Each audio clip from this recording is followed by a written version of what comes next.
Ucranianos bajo las bombas. Ayuda humanitaria en guerra, vista por un español.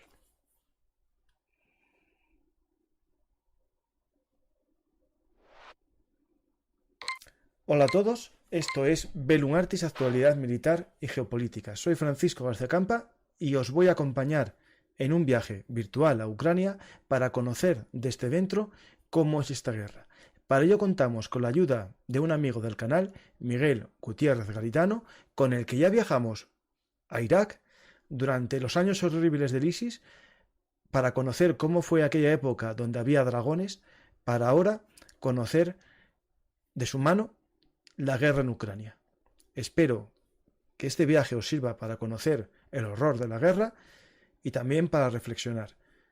Gracias a los que estáis en el directo, gracias a los que deis me gusta y dejéis un comentario y nos compartáis en las redes sociales y sobre todo gracias a los mecenas, que por vosotros sigo en gran parte contando historias partiendo de que me desmonetizan casi todos los programas últimamente.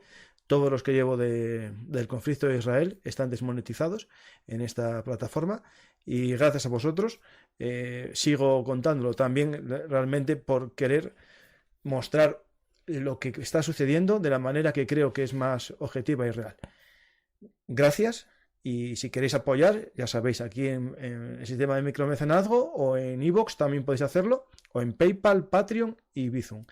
Nada más, no os molesto más, ya sabéis que todo está en abierto y gratuito. A disfrutar de este programa de la buena manera, es decir, aprendiendo para que esto no suceda.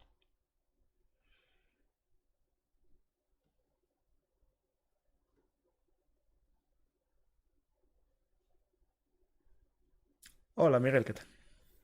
Muy buenas.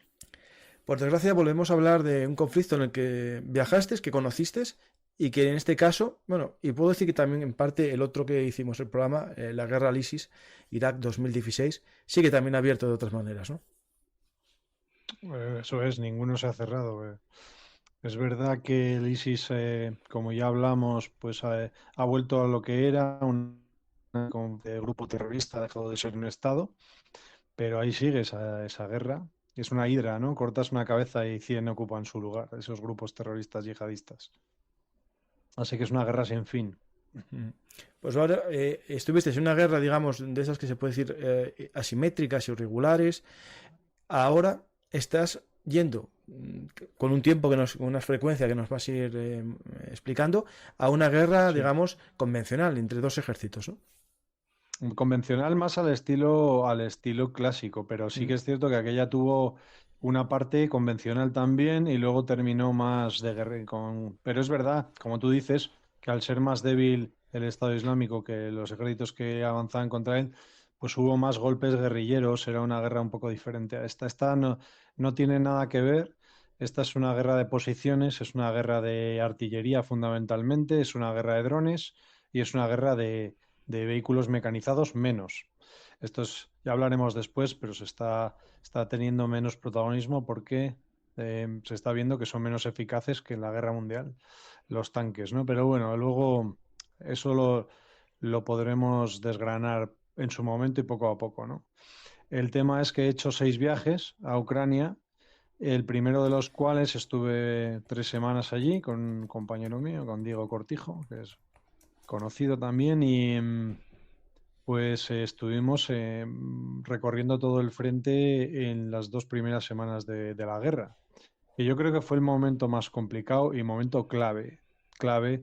Ahora mismo, pues bueno, ha habido varios momentos muy importantes, pero el clave, el fundamental, según mi forma de verlo y como yo lo he vivido, fueron las 2 primeras semanas, ¿no? Ahí era un todo o nada, ahí se jugó perder todo Ucrania en un golpe de mano y resistió contra todo pronóstico. Nosotros pudimos verlo tanto en el frente sur, alrededor de Ordesa, Mykolaiv, como en el frente norte, en la batalla de Irpin, alrededor de Kiev, la corona de Kiev.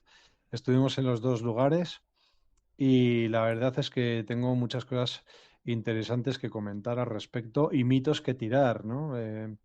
Por ejemplo, tú sabes que hay mucha gente que opina que eso fue un amago, lo de intentar tomar Kiev, Sí, sí, bueno, no, cuando no triunfó, claro.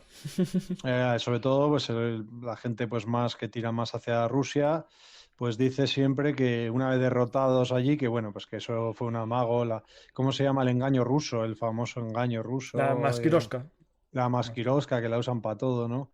Bueno, yo te digo mi opinión. Yo estaba allí. Mi opinión es que Rusia tenía más de un plan. Eso es cierto. O sea, estoy de acuerdo en algunas cosas. Por ejemplo, que ellos tenían en cuenta qué pasaba si no resistía Kiev. Claro. Pero entonces, y también que probablemente su fundamental interés era tomar las partes que ellos consideran de habla rusa, empezando por Kharkov o Kharkiv, Donbass y en la costa, hasta Odessa. Puede que ese fuera su mayor, digamos, su objetivo principal. Pero ellos se cascaron un intento de tomar Kiev porque probaron a ver si caía, que podía haber pasado como pasó con Praga, todos sabemos, y no probaron suave. O sea, no lanzas un convoy de 60 kilómetros para un amago. Y tampoco intentas tomar un aeródromo con tus mejores tropas, Hostomel, bajo una batalla durísima que las perdieron prácticamente todas, o sea, todos sus cuerpos especiales por un amago. Eso no se hace por un amago, ¿no? Otra cosa es que ellos tuvieran un plan, bueno, si no cae Kiev, pues vamos a hacer esto otro. Pues estoy seguro de que eso era así. Pero a mí que no me cuenten que no intentaron tomar Kiev, porque Ah. yo vi la gran batalla que hubo alrededor. Yo estaba en Hostomel, he estado en un montón de pueblos, en Irpin. Bueno, he estado en todos los pueblos de la Corona de Kiev y he visto la enorme batalla que ahí hubo. Y luego también Zelensky estuvo a punto, o sea, estuvo en su mano. Los propios americanos le dijeron que no iba a resistir ni 72 horas. Hicieron esa estimación. Entonces le dijeron que iban a darle cobijo y él dijo que quería munición y no un viaje, ¿no? Que es la famosa frase, quiero municiones y no un viaje. Yo creo que estuvo clave ahí. Luego hay otro mito, que este es más, que lo tenemos nosotros, de cómo lo bien preparado que lo tenían los ucranianos, ¿no? El pararles. Pues no. Realmente yo me entrevisté con gente del ejército también y tenían la sensación de que no estuvo bien preparada la defensa y que ni siquiera Zelensky se creía que iban a osar hacer esa invasión. Entonces tuvieron que llamar tropas a toda velocidad que vinieron desde Donbass, sus mejores tropas, en muy pocas horas. También la Legión Georgiana atacó Hostomel, defendiendo Ucrania. Y finalmente, eso sí, eran tropas que sabían combatir, sabían usar muy bien estas armas antitanque que hemos visto, los famosos Javelin, ¿no? Etcétera. Y C-90 españoles, etcétera, ¿no? ¿Es C-90 o Z-90? Era C90, pero eso llegaron un poco más C-90. tarde, no estuvieron el primer Eso día. llegaron más Que, tarde, que sí. España al Ahí principio era solo el Santa. mandaba botiquines. Eso es, pero sí que había algún antitanque más. Sí, sí, los Creo que Enlow, los Enlow, británico. los Enlow, los... Sí. sí. Una cosa Bueno, pues que, usaron. Sí, que sí, es sí. interesante, para completar esto que estás comentando y que estoy contigo 100%, es que en el primer programa que hice yo sobre la guerra de Ucrania, que fue el primer día, yo puse unas fotos que dije, esto se muestra que no está preparada la defensa. La ciudad de Kiev no tenía ninguna zona, digamos, anticarro, es decir, con muros de hormigón, no tenía sacos terreros en ningún sitio para poner un nido de ametralladoras, no tenía absolutamente nada, porque él pensaba que si hacía eso iba a empujar a los rusos a la guerra, ¿no? Es decir, si yo movilizo, los rusos tienen una excusa, ¿no? Entonces Claro. intentó no hacer nada, pero claro, eso hizo que no tuviese defensas. Lo que pasó, claro, que los rusos cometieron errores también en logísticos a la hora de avanzar por las carreteras y la forma de disponer los BTGs en línea de combate. Eso, junto con lo que es la guerrilla de esos hombres del Donbass que atacaron los flancos de las carreteras, hizo que parase. Sí. Y una vez que se paró el avance, ya a Rusia le costó ya recuperar y ya dio por perdido la ciudad. Pero estoy contigo 100% que el primer día no estaba preparado las defensas. De hecho, el No que quiera verlo, que lo preparadas. busque. De hecho, yo te digo que llegué a Kiev más o menos en la segunda semana de comenzar la guerra y todavía estaban cavando trincheras en los parques y se veía que llevaban relativamente poco tiempo. Estaban preparando de una manera pues muy rápida la defensa. No quiero decir que no tuvieran nada preparado, pero desde luego no dando por hecho que les iban a intentar tomar la ciudad. Y increíblemente reaccionan muy bien. También es verdad que esta guerra, siempre se nos olvida, lleva desde 2014, entonces hay unas tropas muy ya más expertas en el combate que vinieron apresuradamente bueno, ya hemos visto todos el resultado. Está lleno de tanques destruidos toda la corona de Kiev. Ahora está limpio, pero cuando yo llegué estaba completamente lleno y la verdad es que... Bueno, nosotros, te voy a hacer un pequeño resumen. Entramos de noche en la frontera, que además nos hicieron un interrogatorio bestial, porque veían, lógicamente, porque lo veían con razón, pues veían quintacolumnistas y espías por todas partes. Yo pocas veces me han hecho un interrogatorio así en un viaje, además tenso y tal. Ujú. Luego entramos, nos fuimos a Odessa porque se suponía que era inminente el desembarco. Estaba la flota rusa a la vista de Odessa. Lo que ocurre es que la flota rusa necesitaba un apoyo por tierra y venía un ejército pues con un avance mecanizado por Mykolaiv a apoyar a ese.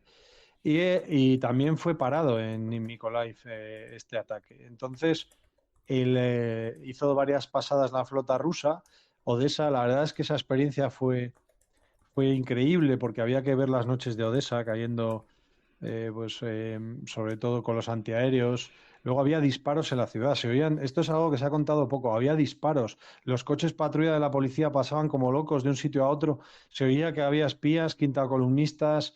Había un pánico. Esto ha pasado también Sí, sí. en ciudades rusas. Claro, claro, claro. Ahora, lo de los disparos por la noche. Han matado a propios aliados en la zona rusa porque pensando que eran ucranianos infiltrados. Esto es muy típico. Había un pánico bestial. Había una cosa que era de estos primeros días, que lo conté yo en los programas, que el que no conoce Sebelun Artis en aquel momento, era lo que tú dices, Spetsnaz vestidos de soldados ucranianos que robaron varios Mira. BMRs, y había un BMR que muy famosa la escena que pasa por encima de un coche.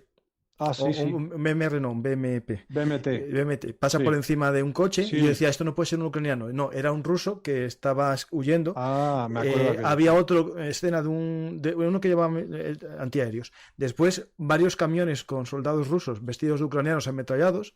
Pero lo que era muy llamativo y que se habló mucho en esos primeros días eran unas pintadas que hacían con un spray en edificios que eran estratégicos para Ucrania y lo hacían los miembros infiltrados o prorrusos en Ucrania, y sí que se pintaban con una pintura que solo se veía con el láser de los aviones.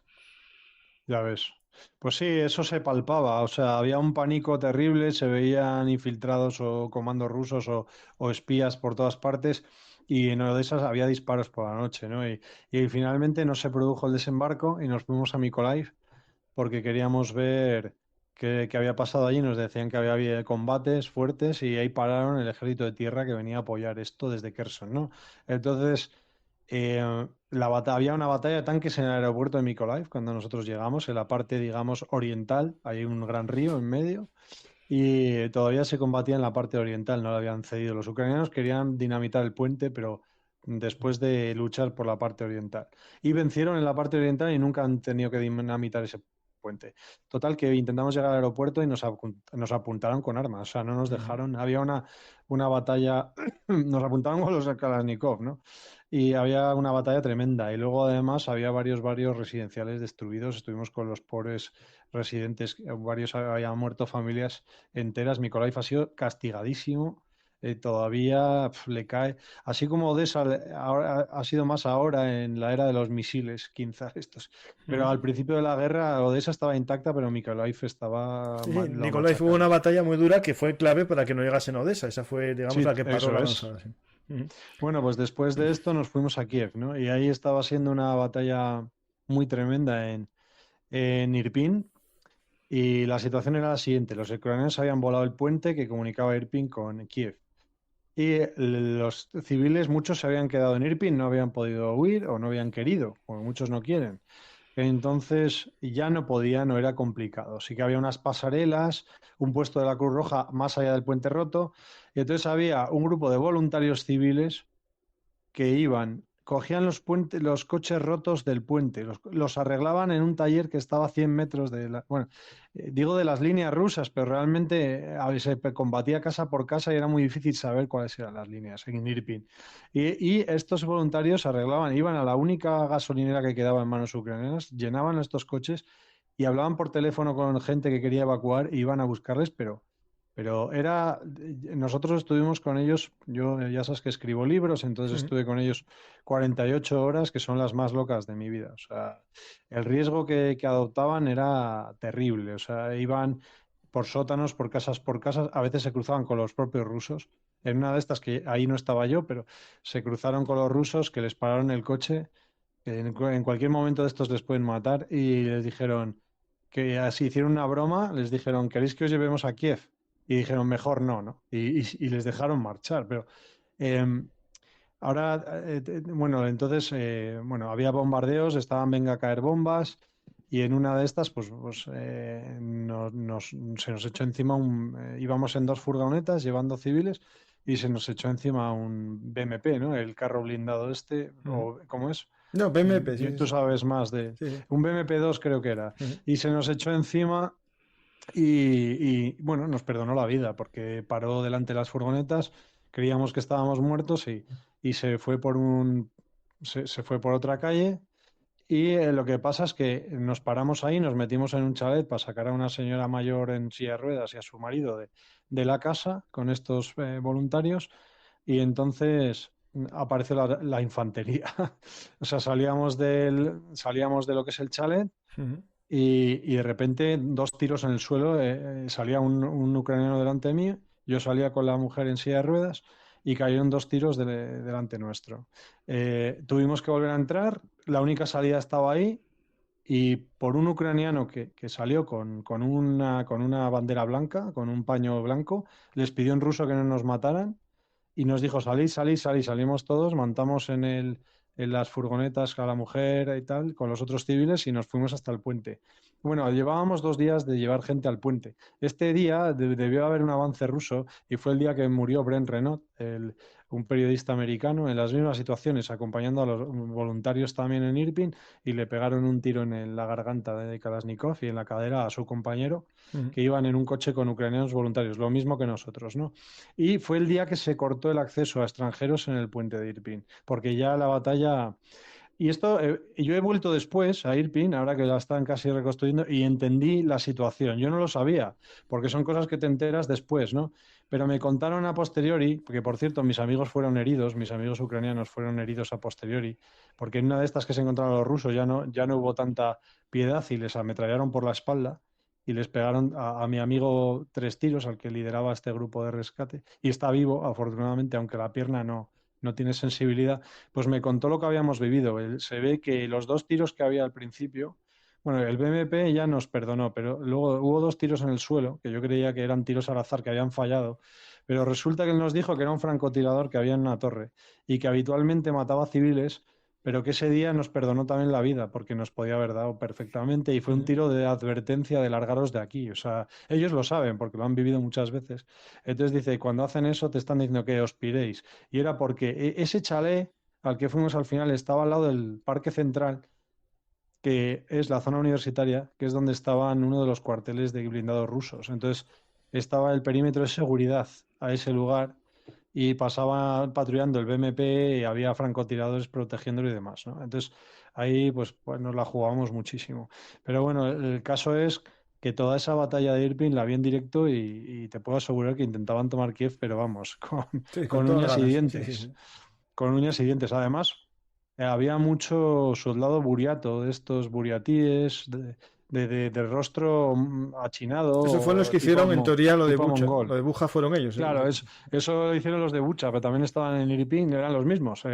Luego también había Spetsnaz, que cubrieron la retirada y fueron masacrados en una de estas. Un grupo lo capturaron en la retirada, y ahí fue que hubo unas imágenes de soldados ucranianos disparándoles, y hay quien culpa a la Legión Georgiana de eso, pero no se sabe, ¿no?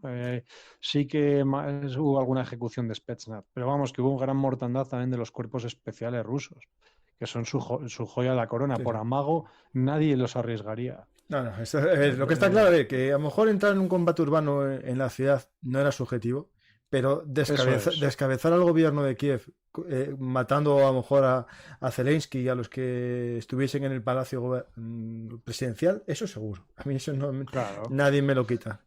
Hombre, por supuestísimo que sí. De hecho, ellos tenían en cuenta que Donbass no iba a caer rápido porque tenían ahí las fortificaciones, todas las mejores tropas, y sí que era una parte de distracción, pero una distracción real, o sea, una distracción que pretende saltar un órdago, asustar al gobierno ucraniano y que se rinda, como pasó en Afganistán, y que se huya al presidente y se caiga eso como un efecto naipe por el miedo de esa columna tan enorme de ejército que venía. Eso es así. Otra cosa es que luego vieran rápidamente pues que no, que eso era inviable, ¿no? Y entonces ya combatieron duro, intentaron tomar el aeródromo, que ahí se hubiera puesto la cosa fea también, no lo consiguieron y entonces se marcharon. Y en Kharkov aún les pasó algo peor, porque en Kharkov entraron hasta la ciudad, pero hasta adentro, y les estaban esperando entre las casas y los machacaron a todos los grupos blindados que eran más ligeros. Los primeros que llegaron eran de exploración y les dieron una paliza y un batallón brutal. Y ahí pensaban que iba a caer más fácil y no cayó tampoco. Y la verdad es que la resistencia fue numantina y ese primer viaje fue clave. Además, lo recuerdo con especial sentimiento porque yo creo que era cuando los ucranianos tuvieron más miedo. El ser humano se acostumbra a todo. Tú vas ahora a Ucrania y los ucranianos están casi acostumbrados Claro, a claro, la claro. guerra, Sí, sí, ¿no? sí. Hacen su vida normal. Pero antes no era así y se palpaba un miedo impresionante. Había, incluso en Leópolis, en Lviv, había pues todo barreras desde el principio, checkpoints, una paranoia impresionante. Había hasta Oh, cazadores en las barreras, o sea, con escopetas de caza.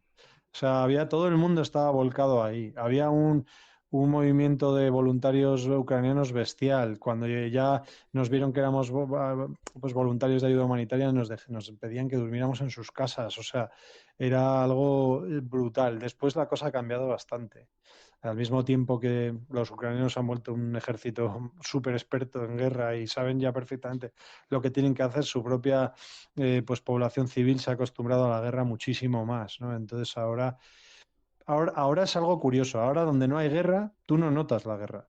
Y Claro. donde está la guerra, es una guerra a unos niveles increíbles que no se puede comparar con nada de lo que yo hubiera conocido hasta ahora, con una mortandad bestial y sobre todo por lo que hablábamos, yo creo que lo hemos hablado antes, por la artillería, ¿no? Es lo que está causando casi todos los muertos, es una Sí, guerra sí. de posiciones.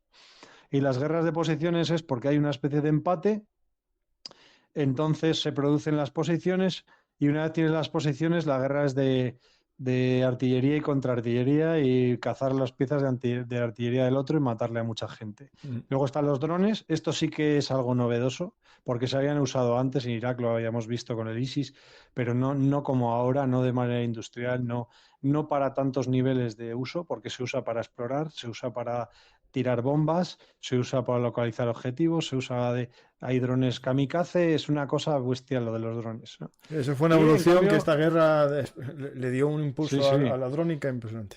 increíble. De hecho, jamás en el golpe de ahora ha usado drones Sí, sí. también, en fundir las vallas. No, y de hecho Y con el luego, modelo este sujetagranadas que casi se desarrolla sí, Sí, sí, de hecho es lo verdad. lanzó en las torres de vigilancia Las torres de israelíes. vigilancia para inhabilitar la valla, De ¿no? hecho, Sí. este martes tengo un programa sobre drones de Hamas y Pues Israel, o es sea que lo que quiero los ver. drones, el futuro son los drones. De hecho, ahora venimos con los tanques. Vosotros sabéis mucho más que yo de estas cosas, pero cuando se produce guerra de posiciones, la única manera de romperla es pues hasta ahora eran los De los tanques. tanques, para eso se inventaron, sí. Pero ahora no los veo yo tan efectivos y de hecho están siendo los ataúdes de hierro o sea, cada vez que hacen un ataque bestial con tanques salen trasquilados tanto los ucranianos como los rusos. O sea, unos en Bugledar, los otros en la famosa intento de Zaporilla al principio de todo, cuando les dan estopa a los No, Leopard no, pues hoy, estos días, estamos viviendo en la nueva Buchledar, que es en Avdic. Se habla de más de Sí, 100 carros de combate rusos destruidos. sí, eso han dicho, pero luego he leído cosas contradictorias. He leído luego que no era para tanto, que no atacaron tan a lo loco como en Bugledar y que no, No, que no, solo claro, hay no, es que en 26, Buchledar no fueron sé. casi 700, claro, entre blindados. Ah, vale, Claro, vale, es que fueron claro, muchas. claro. En Pero es que Buchledar, lo de Bugledar fue salvaje, o sea, lo sí, que sí, perdieron ahí. Perdieron lo que tiene todo un ejército occidental sí, sí, sí, sí. en En carros. carros y blindados, Fue no, el total de en, vehículos, tal, sí, sí. eso, sí, sí. Bueno, pues Bueno, ahora han perdido 26 tanques, pero luego hay, claro, vehículos, digo ahora en Claro, claro, claro, Latika. claro. Sí, O deben ser sea, 100 luego hay... blindados en total.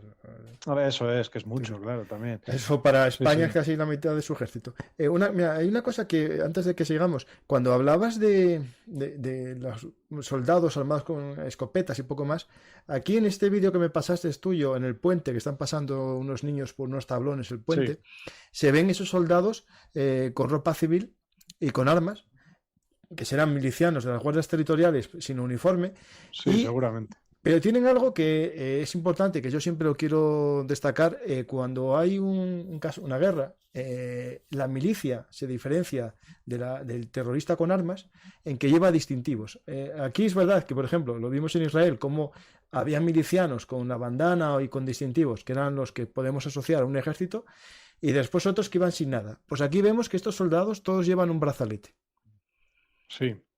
Bueno, yo lo que te decía es que en la zona de Libia llegué a ver voluntarios que serían de la Guardia Territorial, pero eran auténticos señores mayores con escopetas. Claro, O sea, sí, que sí, eran sí, sí. cazadores que estaban, mientras los jóvenes se van donde más importa, pues cubren algunas barreras, Sí, sí. eh, no eran voluntarios. Era como Pero la Home Guard en los británicos, que eran los señores mayores o... sí, señor, igual.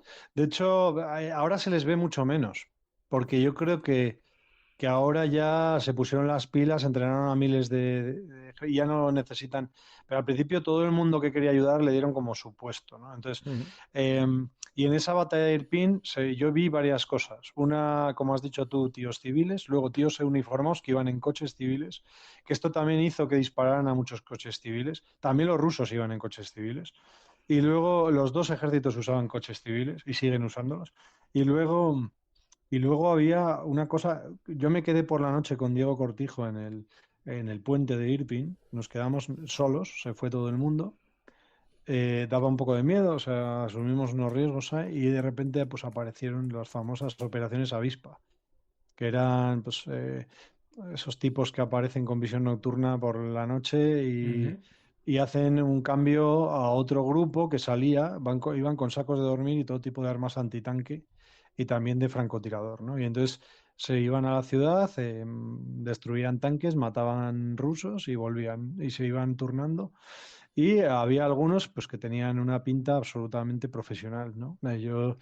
Había algunos que le decías, ostras, olía a entrenamiento OTAN por todas Sí. partes, eso está claro, ¿no? Y luego, ese fue el primer viaje, ¿no? Luego ya, eso es un poco los lugares que estuvimos. Luego he estado en otros viajes recorriendo pues, lo destruido. ¿Cuántas veces estuviste? Para que la gente He más o menos... estado seis, 6. he estado seis, pero tres de estancias largas. Tres con la intención de escribir sobre ello, entrevistando a mucha gente y en los frentes de guerra, ¿no? Claro, esto El hay que segundo destacar una cosa. viaje, Espera, sí, antes, Miguel, antes de que sigas, sí, sí, para no sí, sí, interrumpirte, por prefiero supuesto, por interrumpirte supuesto. ahora.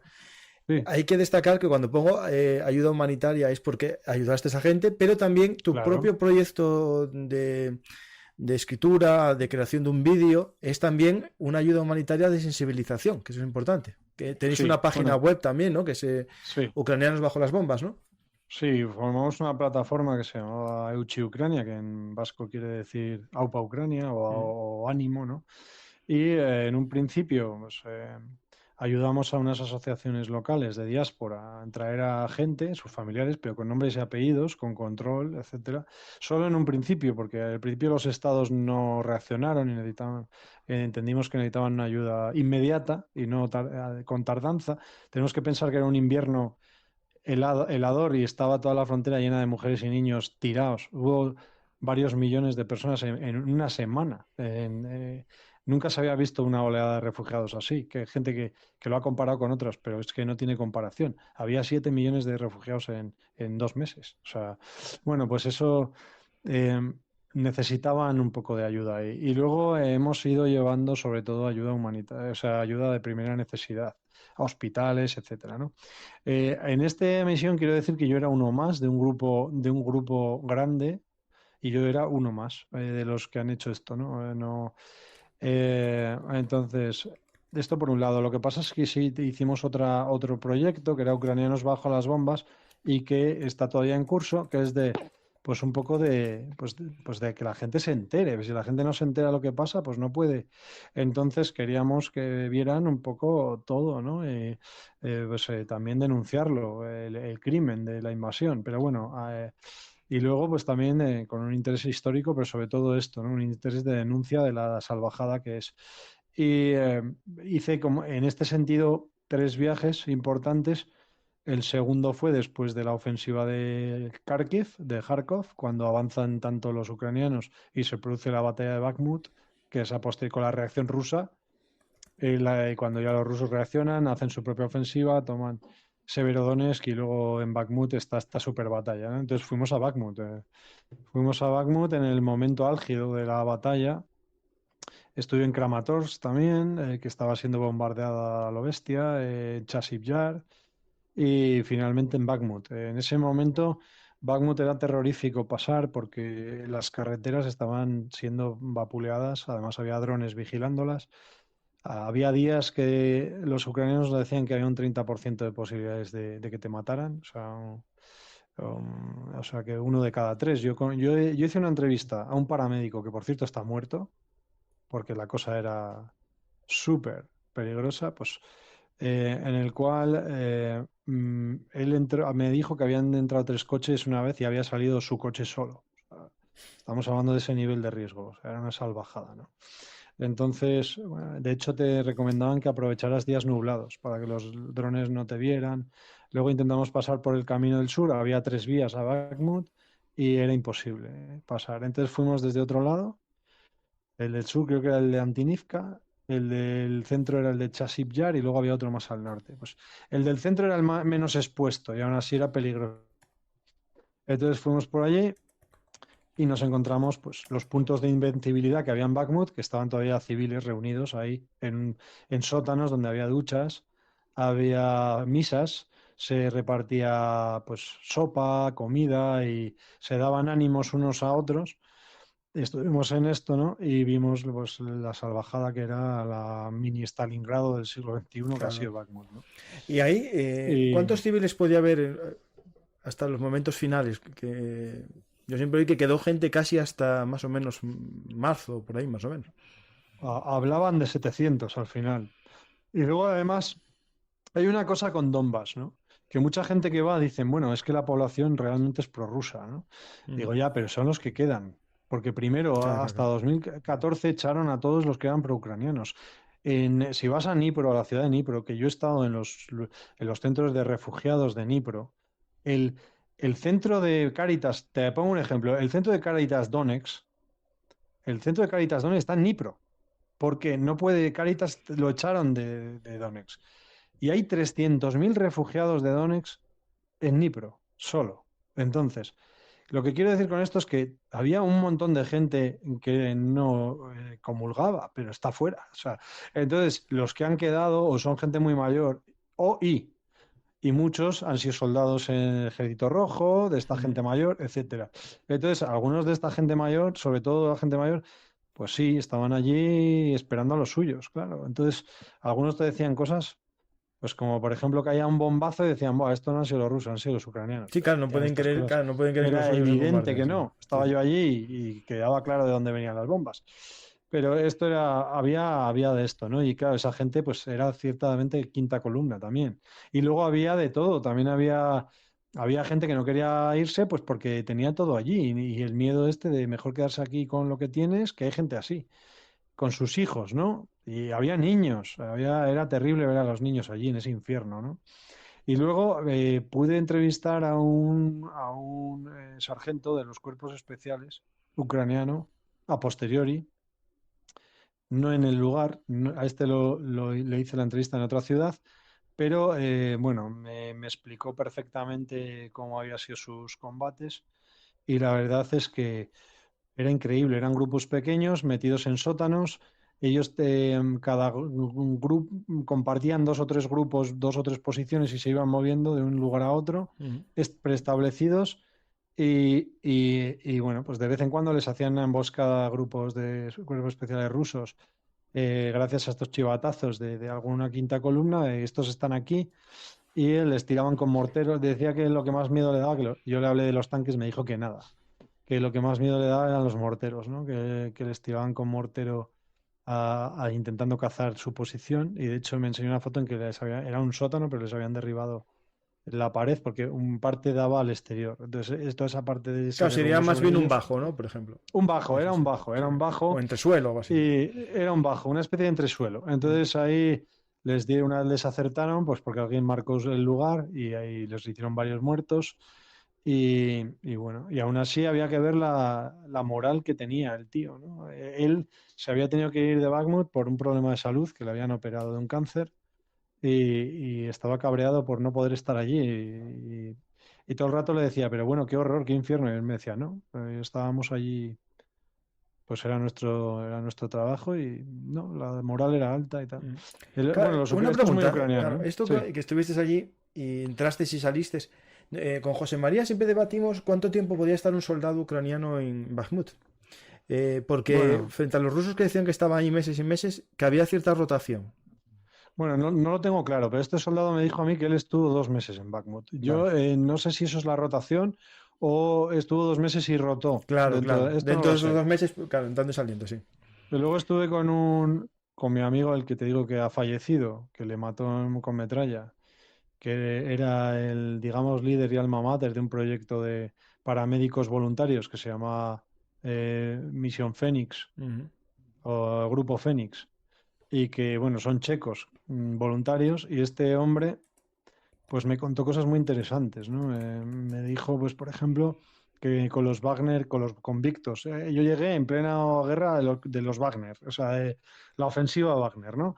Y que se producía una cosa que no es tan estúpida como yo pensé, porque ellos llamaban la guerra zombie, la guerra Z, porque mandaban a los convictos casi sin armas, Ujú. en grupos de 50 o 100 a las posiciones ucranianas, y que se había vuelto loco un soldado alemán, un voluntario alemán, porque empezó a matar con la ametralladora a todos y que seguían viniendo como gansos los Sí, sí, sí, convictos sí. y mató a tantos que se volvió loco, que le entró ahí Sí, se un perdió la razón, postraumático, sí, ¿no? sí, sí, sí, Esto se produjo mucho en la guerra. En la guerra mundial pasó esto sí, también. sí. Entonces, eh, al chequearlo a estos hombres, les encontraban drogas. O sea, iban drogadísimos. Era una guerra zombie con unos Kalashnikov viejos, 50 tíos a que los mataran a una posición. Pero tenía cierto sentido. Porque yo pensaba, ¿y esto qué sentido tiene? Pero es que el sentido eran convictos que no le importaban a Claro. nadie y buscaban el lugar donde estaban las posiciones de las mejores tropas ucranianas. Y ellos le llamaban la estrategia de cambiar peón por dama, así le llamaban allí. Entonces, luego era la artillería la que tenía la misión de destruir a los ucranianos. Y no les importaban nada 50 convictos. Entonces iban 50 convictos a morir, los ucranianos los mataban y entonces es cuando los verdaderos Wagner, los Wagner profesionales, tiraban con su artillería a donde creían que estaban las mejores tropas ucranianas. Entonces, lo que me comentaba el checo que le hice la entrevista, era que no era una estrategia tan estúpida desde su punto de vista, pero sí inhumana. No, es justo, Era una estrategia absolutamente inhumana, ¿no? Es eficiente o podemos decir que es científica, Eficiente pero no y humana. salvaje. Pero no humana, eso. No es absolutamente, pero absolutamente bárbara, ¿no? Sí, sí, sí, sí, sí. Realmente esta gente que sacaron de las cárceles, lo mismo los podían haber ejecutado a todos porque los mataron, murieron unas bajas del 80%, 90%. Ujú. Y cuando los profesionales Wagner quedaban por detrás, esos no los exponían de esa manera, ¿no? Y bueno, pues yo creo que también tengo que decir, así como cuento esto, porque se ha dicho que era una estupidez esto de mandar a las oleadas, no creo que fuera tan estúpido, pero también al mismo tiempo a Rusia le salió mal, porque pensó que no iba a tener ninguna consecuencia esta matanza al estar exponiendo a las tropas convictas o Wagner, que no eran ni... Pero realmente todos vimos que después hubo la revuelta Wagner Ujú. porque ya no podían aguantar más y les daba igual que les mataran los rusos que les mataran los ucranianos. Entonces era ya, si nos vas a quitar encima de en medio, pues nos revolvemos, ¿no? Y yo creo que esto lo provocó la defensa a ultranza ucraniana también, porque esta revuelta del Wagner, porque tuvieron tantas bajas, fue tan salvaje, y que les provocó muchísimos choques con el ejército ruso. Entonces tuvieron choques ya de matarse, de robar, les robaban los convictos que les daba todo igual, estaban drogados todo el día, pues llegaban a violar soldados rusos, a robar a los soldados rusos. Es que les daba igual todo. Y los rusos llegaron a atacarles con artillería. A los Wagner, que capturaron luego los Wagner a un comandante ruso y le dieron una paliza, Sí, que sí, lo al sacaron que, en... digamos, cuando salían de Bakhmut por una carretera les atacó la artillería rusa Eso es. y justo, Y sí, sí. capturaron al Y lo comandante. capturaron. Tengo Estas yo el vídeo, sí, fricciones, bueno, pues sí. estas fricciones se produjeron por por la defensa a ultranza ucraniana, que se empeñaron en defender Bakhmut aún contra el consejo del mando aliado, que les decían que no lo hicieran. Pero es que también, este punto también hay que contar una cosa que es muy importante. Los aliados le decían a Zelensky, deja Bakhmut. Pero claro, la lógica de los occidentales y la lógica de los ucranianos es diferente, porque como me decían los capitanes en Bakhmut, claro, pero es que eso supone que vamos a combatir en otra ciudad que está Claro. intacta y llena de gente y va a estar destruida también. Entonces, eso no lo opinan en los despachos de Washington. Eso es, no piensan en la población civil, no piensan en sus ciudades, pero nosotros sí. Entonces, todo lo que combatamos en Bakhmut no va a estar destruida Chasiv Yar o no va a estar destruida Kramatorsk. Entonces, aunque estratégicamente fuera más eficaz retroceder. Y eso lo tenemos que entender, claro. Ellos no lo ven fríamente como lo podemos ver. Ellos lo ven en caliente. Es su gente, es su población civil y son sus ciudades. Entonces, pero luego esta defensa a ultranza tuvo este efecto positivo que fue la desestabilización del Wagner y las fricciones terribles que tuvo con Shoigu, con el ejército ruso y el mando ruso, que deparó en esta revuelta que pudo haber sido mucho peor para Rusia. Bastante bien la torearon y luego, pero bueno, evidentemente algo les afectaría, porque Ujú. ahora ese frente ya no son tíos sacrificables los que tiene ahí, ¿sabes? Entonces les ha afectado y los ha tenido que remodelar mucho el frente. Entonces, bueno, pues y luego todos sabemos cómo acabó Prigozhin, ¿no? Que dicen que Claro. estaba drogado en un avión jugando con Con granadas, Granada, pero sí. bueno. Nada, es que paz con accidente, ¿no? Una cosa Sí, que tiene que ver con esto que estás diciendo, que a la gente le está en el chat un poco, ¿no?, llamando la atención, es el tema que comentaste de las violaciones de soldados. Yo eso es algo que ya sabía, que incluso también se hablaba en retaguardia de los chechenos, que lo habían hecho también como... Pero sí. esto entenderlo que es como una gran humillación, es la mayor humillación que se puede hacer a otra persona, ¿no? Es decir, verlo por ese lado. Pero aparte también tener en cuenta que muchos son delincuentes con antecedentes penales, sexuales. Sí. Bueno, esto es muy importante porque los chechenos también han perdido mucho protagonismo en esta guerra. Están ahora más bien en retaguardia, en algunos puntos no, Sí, sí. pero desde luego al principio todo ese Kadyrov, todo el protagonismo que tenía, lo tuvo más en Mariupol, etcétera, y salía cada dos por tres El TikTok. haciendo que iba a tomar Polonia, Mm. etcétera, en TikTok. Ellos les llaman a los guerreros TikTok, a los chechenos porque les bombardearon mucho por sus estupideces en TikTok, ¿no? Sacaban en TikTok y les tiraban bombas. Entonces, bueno, esto yo creo que ha tenido mucho que ver con que Putin se ha pegado un susto y se ha dado cuenta que él tiene que dominar todas las tropas completamente y que no puede haber ejércitos que vayan por libre dentro de sus tropas. Entonces, los chechenos siguen, pero son una especie de plan B que los tiene también en Rostov del Don, impidiendo que la guerrilla esta rusa pro-ucraniana se pase la frontera, en algunos puntos más secundarios, ¿no? Antes era en primera línea. Y luego porque los chechenos no han sido tan eficaces como se les presupone, como muy feroces y tal, pero son feroces por salvajes, o sea, hacen salvajadas. Y luego hay otra cosa que no se ha dicho y que yo estoy convencido, los chechenos se están armando a lo bestia, se están cogiendo mucha eficacia en combate y los chechenos siempre se le pueden volver a la contra a Putin. De hecho, Kadyrov ya ha hecho alguna alusión de queja porque pues, siempre hay un doble mensaje ahí de sí, estoy contigo mientras me apoyes, pero los chechenos, como se rearmen a lo bestia, le arman en cero coma una tercera guerra chechena a Putin y siempre tendrán ese miedo, ¿no? Entonces, Yo creo que ahora tratan de tenerlo más hacia atrás. Y luego además parece que está enfermo el Kadyrov. No se sabe muy bien Sí, sí, qué le pasa. algo tiene, seguro.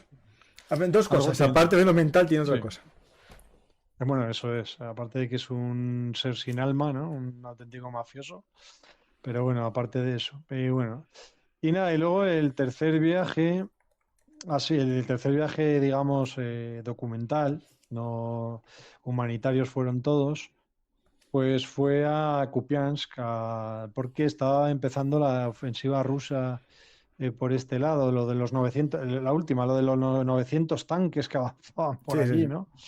Y bueno, estuvimos por allí y bueno, yo creo que estaba muy engordado esto. Sí que ha habido avances, pero vamos, eso de que había un super ejército con no sé cuántos mil tanques allí, pues bueno, pues no era tal, Están o no era aparcados de bajo esa, tierra. o no de esa calidad, Claro. o muchas veces... Y es que en este momento es muy difícil que haya avances tan potentes. Mm, Porque los dos ejércitos todavía tiene, Ucrania recibe apoyo, tiene muchas armas, tiene soldados, tiene reservas y también Rusia, claro. Rusia va a tenerlas. Rusia es muy difícil que baje el músculo. En este sentido es lo que Putin tiene esperanza, que es la guerra dure y Ucrania ya no tenga apoyos, que ahora parece que es verdad que se está viendo que tiene menos.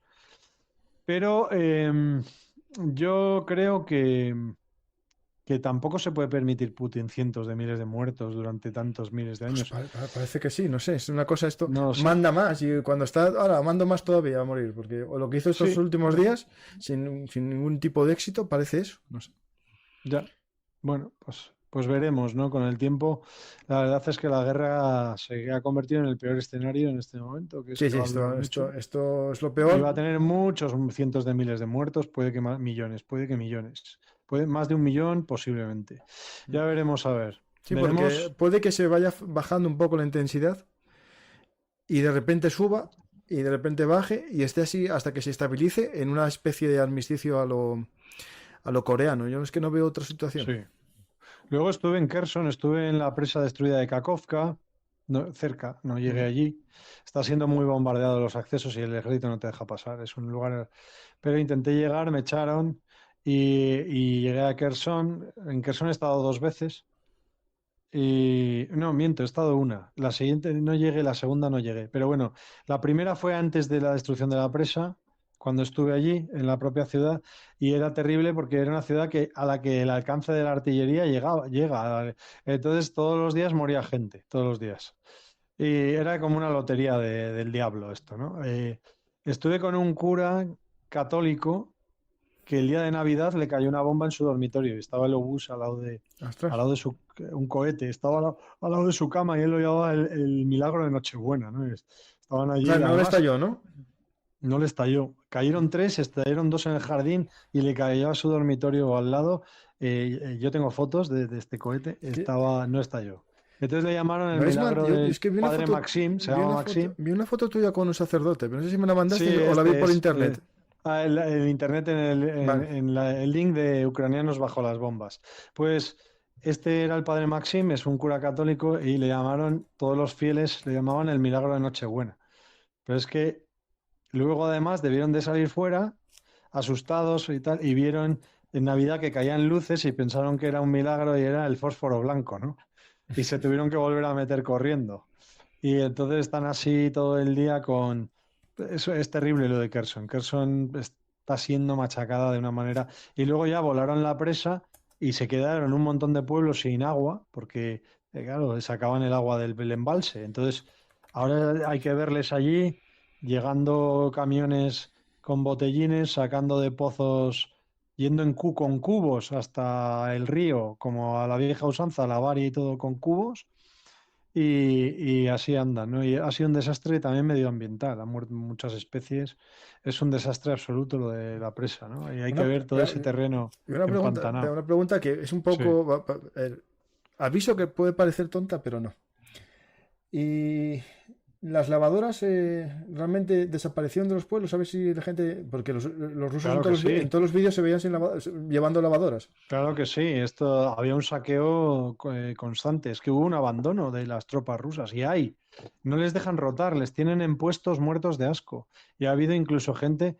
pero no de puestos de avanzada. O sea, hasta los que venían en el convoy, este que iba hacia Kiev, se quedaron tirados y varios días y no tenían, llevaban lo justo para tomar. Creían que iba a caer Kiev y se iban a desfilar y que les iban a recibir la gente con aplausos, o por lo menos muchos de sus partidarios Claro. con aplausos. Entonces, esto fue lo contrario. Y, y de repente pues se encontraron que no tenían ni de comer. Entonces asaltaron y luego saquearon. Se llevaban tablets, se llevaban de todo. Han robado en todas las casas. Estuve con un periodista que había sido famoso en el Maidán, porque él cubrió el Maidán y tiene un libro escrito. Y ahora estaba cuidando a su madre en uno de los pueblos que hay. Ahora no recuerdo el nombre, estos nombres ucranianos no son fáciles para nosotros, que hay cerca de Kiev. Y este pueblo es muy famoso por la destrucción del pueblo, o sea, fue destruido completamente. Y este sobrevivió a esto. Y bueno, me contó unas cosas increíbles. O sea, él le intentan matar varias veces, se esconde por acequias, o sea, de repente... Mira, me contó una cosa increíble. Me contó una cosa que de repente al pueblo llegaron, antes de la guerra, llegaron un tío que montó una granja, pero un tío raro que nadie le conocía y montó allí una granja, una explotación agrícola, pero decía que, pues, que era ruso y tal, pero decía que bueno, que él se había quedado en Ucrania. Y resultó que fue el lugar donde llegaron cuerpos especiales. Putin mandó una avanzada de este tipo, o sea, de gente que se hacía pasar por gente y preparaba la invasión, ¿no? Sí, sí, sí, Eran cuerpos abriendo puertas. especiales. Porque ellos en Ucrania tienen mucha presencia, muchos partidarios y porque han sido países muy fáciles para No, y dominarlos. militares, por ejemplo, tuvo que ver porque la caída de Gerson, dicen que el comandante de la defensa de Gerson no hizo mucho en aquel momento. Sí, él dice que tenía muy pocos hombres, que también será cierto, pero no voló los puentes, Claro. etcétera. Sí, pero es que hay muchas acusaciones, pero también hubo movimientos previos a la guerra de este tipo, de gente que nadie conocía en el pueblo, pero que había puesto una cosa de un comercio raro que igual no funcionaba bien, o normalmente sitios con espacio y aislados, o sea, eran como granjas, Sí, sí, cosas sí. que luego recepcionaban a los cuerpos especiales que venían, ¿no? De paisano y hacían sus cosas. Entonces, este se dio cuenta a posteriori de esto. Luego destruyeron todo el pueblo y lo saquearon entero. Y me dijo que robaron todas las casas, se llevaban todo lo de valor, pero esto los propios soldados para llevárselo ellos. O sea, esto, luego que si usaban lavadora los chips, yo esto no lo creo. Yo creo que No, era no, más era bien para ellos, para un lavarlo. Sí, saqueo, sí, sí, un sí, sí, saqueo sí. normal, o sea, para llevar a su casa. Sí, sí. Y saqueaban cosas inverosímiles, o sea, a veces pladur, no sé qué cosas, baldosas, cosas, todo lo que pillaban, todo lo que pillaban. O sea, Yo vi un robar saqueo. vídeos con váteres. Sí, sí, váteres, claro, es que Que- hay una campaña, claro. si tú pones váteres Rusia en Google, ves que hay una campaña del gobierno para poner váteres en colegios, porque no hay váteres en colegios públicos. Es que la gente cree que Rusia es San Petersburgo y Moscú, pero es que la Rusia rural no tiene váteres en los colegios. O sea, hay lugares perdidos de la mano de Dios pobrísimos. Y son esta gente la que está combatiendo en Ucrania. Entonces, esta gente muy pobre, que encima les ha tocado estar ahí, y claro, la gente con dinero de San Petersburgo y de Moscú, pues no están yendo a la guerra, o Mm. mucho menos, vamos. Entonces, bueno, pues esto también hay un posible conflicto futuro, ¿no?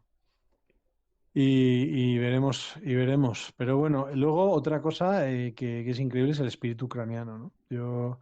El espíritu de resistencia ucraniano. Esto a mí me ha vuelto la cabeza completamente, porque tanto es así que tú llegas y le dices, bueno, qué mal va, ¿no? Va mal, cuando estaban ahí avanzando y te decían, no, sí va muy bien, o sea, pero ahí extrañados, ¿eh? No, no, si los tenemos a nuestra merced, si estamos a punto de machacarlos, están con esta moral todo el rato, ¿no? Y incluso en sus peores momentos no les he visto cejar. Sí que es verdad que se les ve el cansancio también. No, o sea, hay momentos en que se les ve el cansancio de guerra, pero no me cabe ninguna duda de que van a resistir hasta el último. O Claro, sea, hasta el último.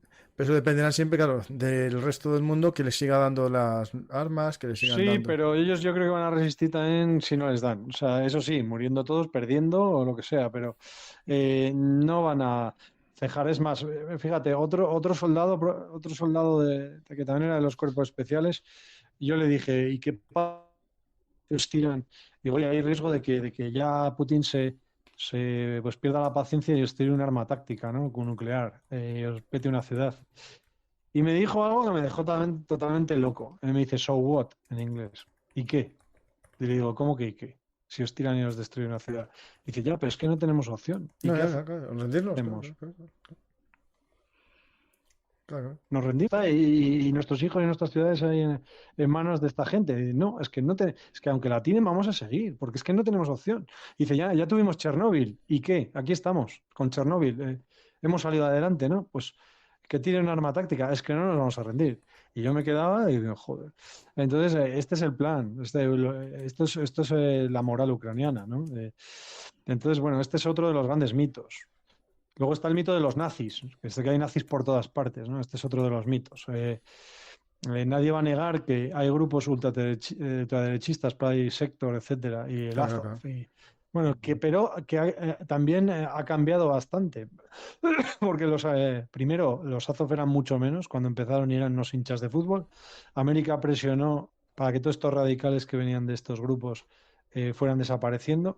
Sí es verdad que algunos comandantes como Redis, que es el famoso, el de Mariupol, ¿no? El Prokopenko, alias camarada Redis, el que ahora ha vuelto al combate, bueno, al entrenamiento, que es el de los que resistió en Bakhmut, pues que venía de estos grupos. Pero la realidad es que el Azov ha sido prestigiadísimo por la guerra. La guerra Sí. ahora le ha dado un prestigio de combate bestial, porque son los mejores grupos de combate que tiene Ucrania.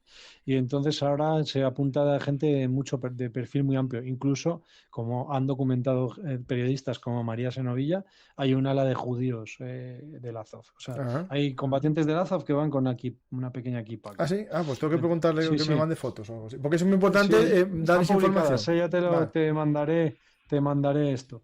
Entonces, ya primero se ha prestigiado mucho cuando antes no tenían este A ver, prestigio. una cosa que hizo Y segundo, Zelensky, cuando llegó al poder, lo primero que hizo fue las milicias meterlas en el ejército. incluirlas Y ya, en no, la Guardia Territorial. y ya Sí. no sois nadie ya. Ahora sois parte del ejército como cualquiera. Claro, Si queréis seguir aquí, con mi norma. obedecéis. Si no fuera.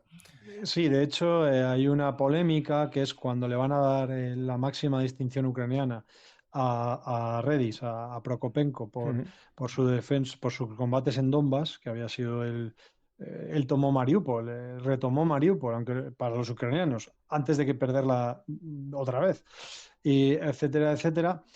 Y no le saludó. Entonces muchos decían, buah, es porque es nazi el otro judío o porque no le toleran o lo que sea. Bueno, pero bueno, a posteriori de eso han estado juntos muchas veces cuando los rusos lo soltaron, que estuvo prisionero después de Azovstal y tal, y vamos, se han salido abrazándose y esto no ha sido así. Luego yo te puedo confirmar que efectivamente hay grupos radicales.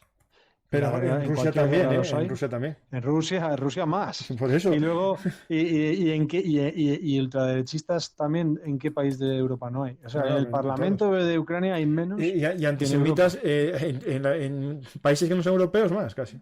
En Ucrania no consiguieron ni un parlamentario los grupos de ultraderecha, cuando en Europa tienen muchos en todos los países. Sí. Entonces, eso para empezar. Otra cosa es, en Maidán, por ejemplo, Maidán fue una revuelta muy diversa, muy diversa. Había cientos de miles de personas ahí, desde estudiantes, obreros, y luego había grupos de ultraderecha también, porque eran los que se veía. También hay que pensar que en Ucrania le pasa un poco lo contrario que a España.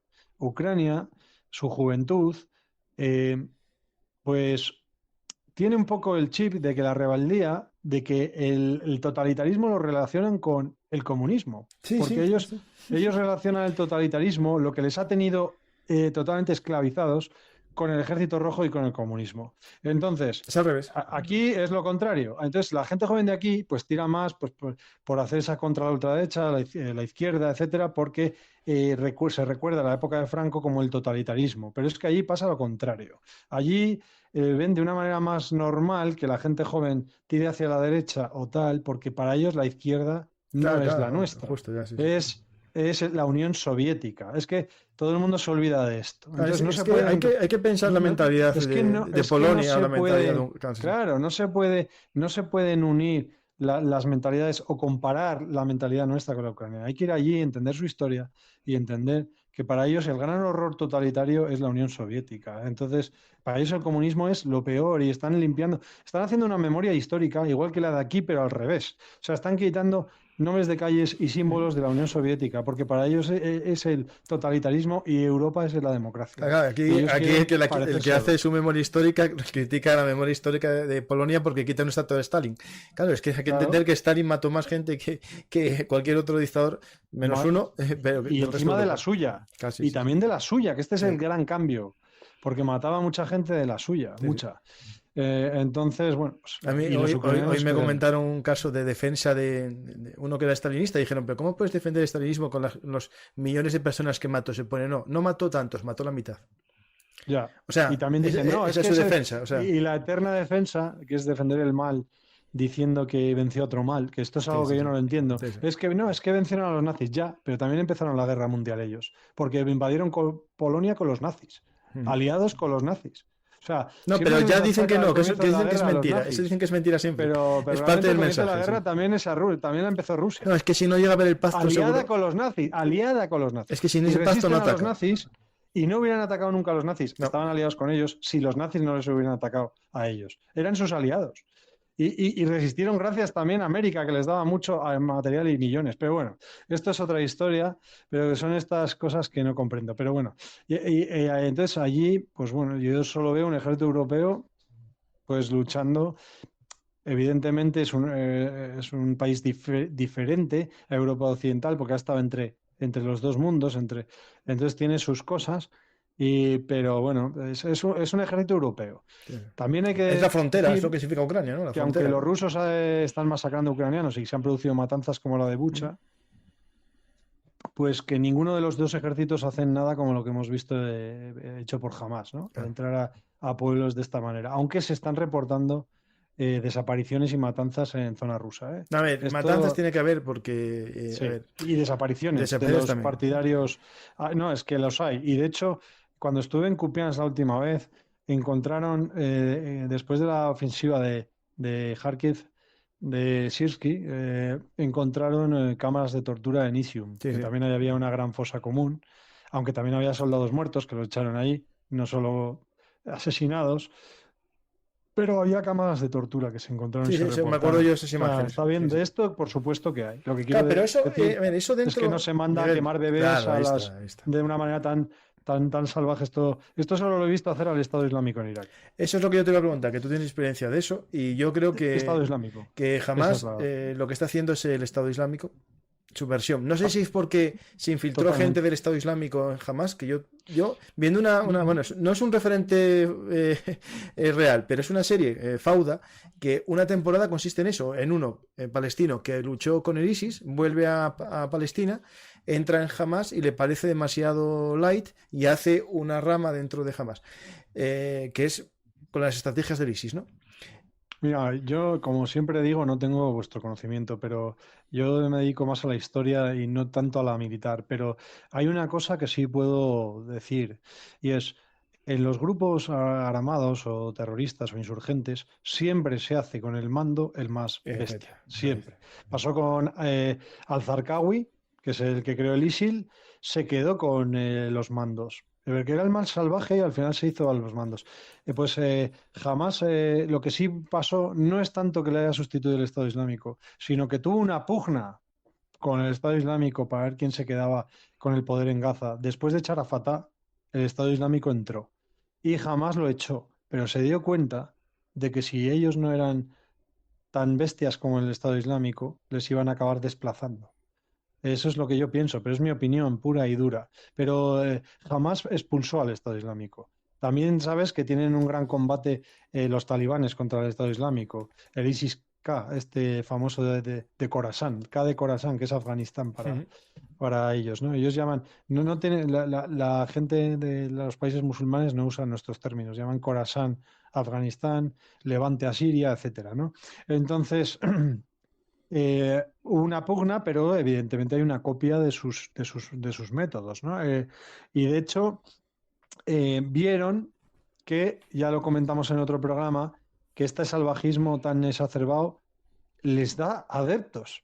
Y es que es tan triste como cierto. Es que, a ver, las masas de gente que hay con odio, viviendo en ciudades cerca de mi casa, a lo mejor aquí cerca de mi por casita, supuesto que sí. hay uno Por que está supuesto. viendo en su casa vídeos del ISIS degollando gente y en vez de hacer como yo, que es darme asco y darme ganas de pegarle 2 tiros a ese pavo, le está dando muchas ganas de imitarle.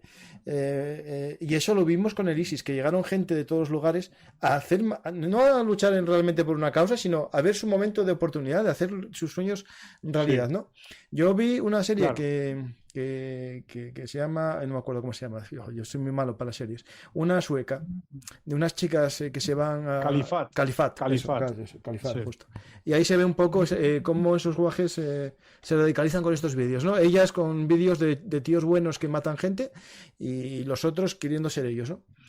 Pues, es- Volviendo a Ucrania, es que me he acordado de otra cosa que te quería comentar, que es algo muy curioso porque ha puesto otra vez en boga a la infantería ligera, que creíamos que ya no tenía ningún papel, Sí, pues eso pero va a lo ha tener más. tenido. En Kiev lo ha tenido mucho. O sea, pequeños escuadrones que van por la noche, dan un golpe y vuelven, en Bakhmut.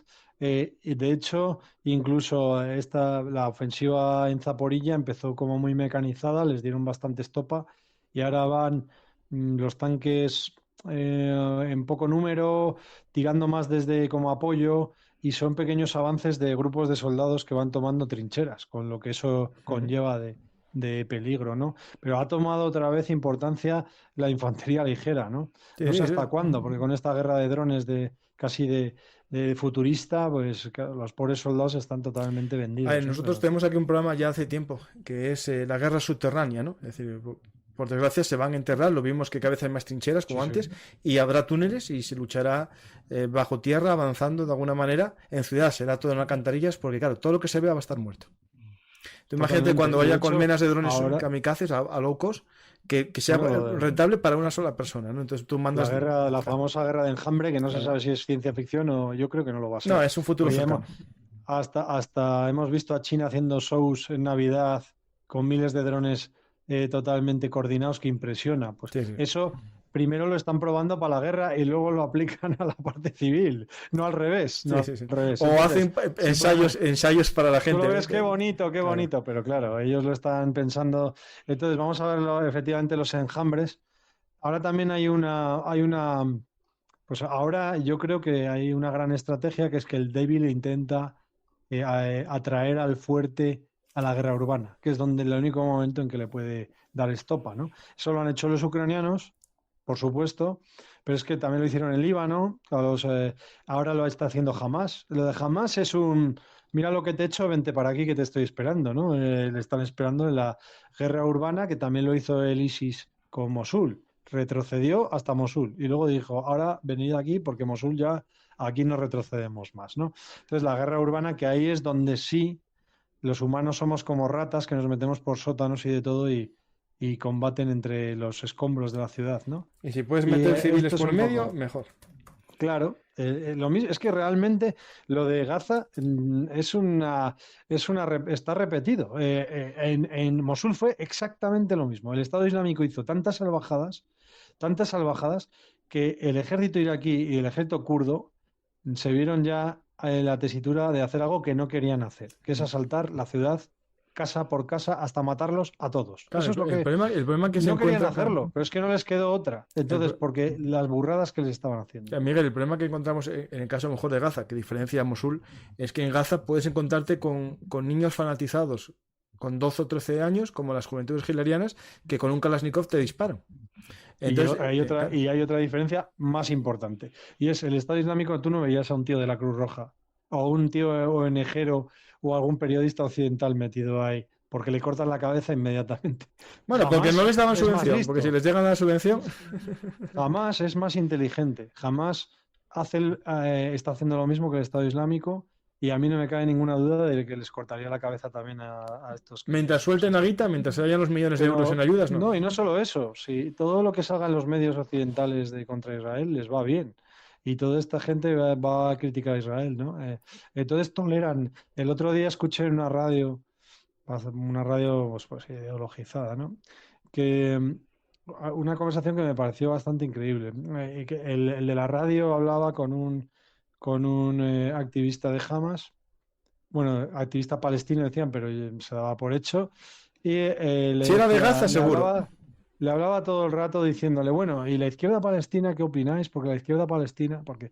Y al final el propio tío, el propio entrevistado le dijo, bueno, estás todo el rato refiriéndote a la izquierda palestina, pero realmente la izquierda palestina son unos señores con traje que usamos aquí para recoger las cosas de las ONGs. O sea, no sé, le dijo así, literalmente. ¿En serio? Y dice, Le no dijo se la manchan las verdad a la manos. cara, a la cara. Totalmente. Madre Dice, mía. no se manchan las manos y estamos hartos de ellos. Los que se manchan las manos son los muchachos. Y los muchachos, pues ya sabemos La quiénes hermandad, son. los Son los hermanos. Claro, islamistas. claro. Pero es que y esto no blanquea a Israel.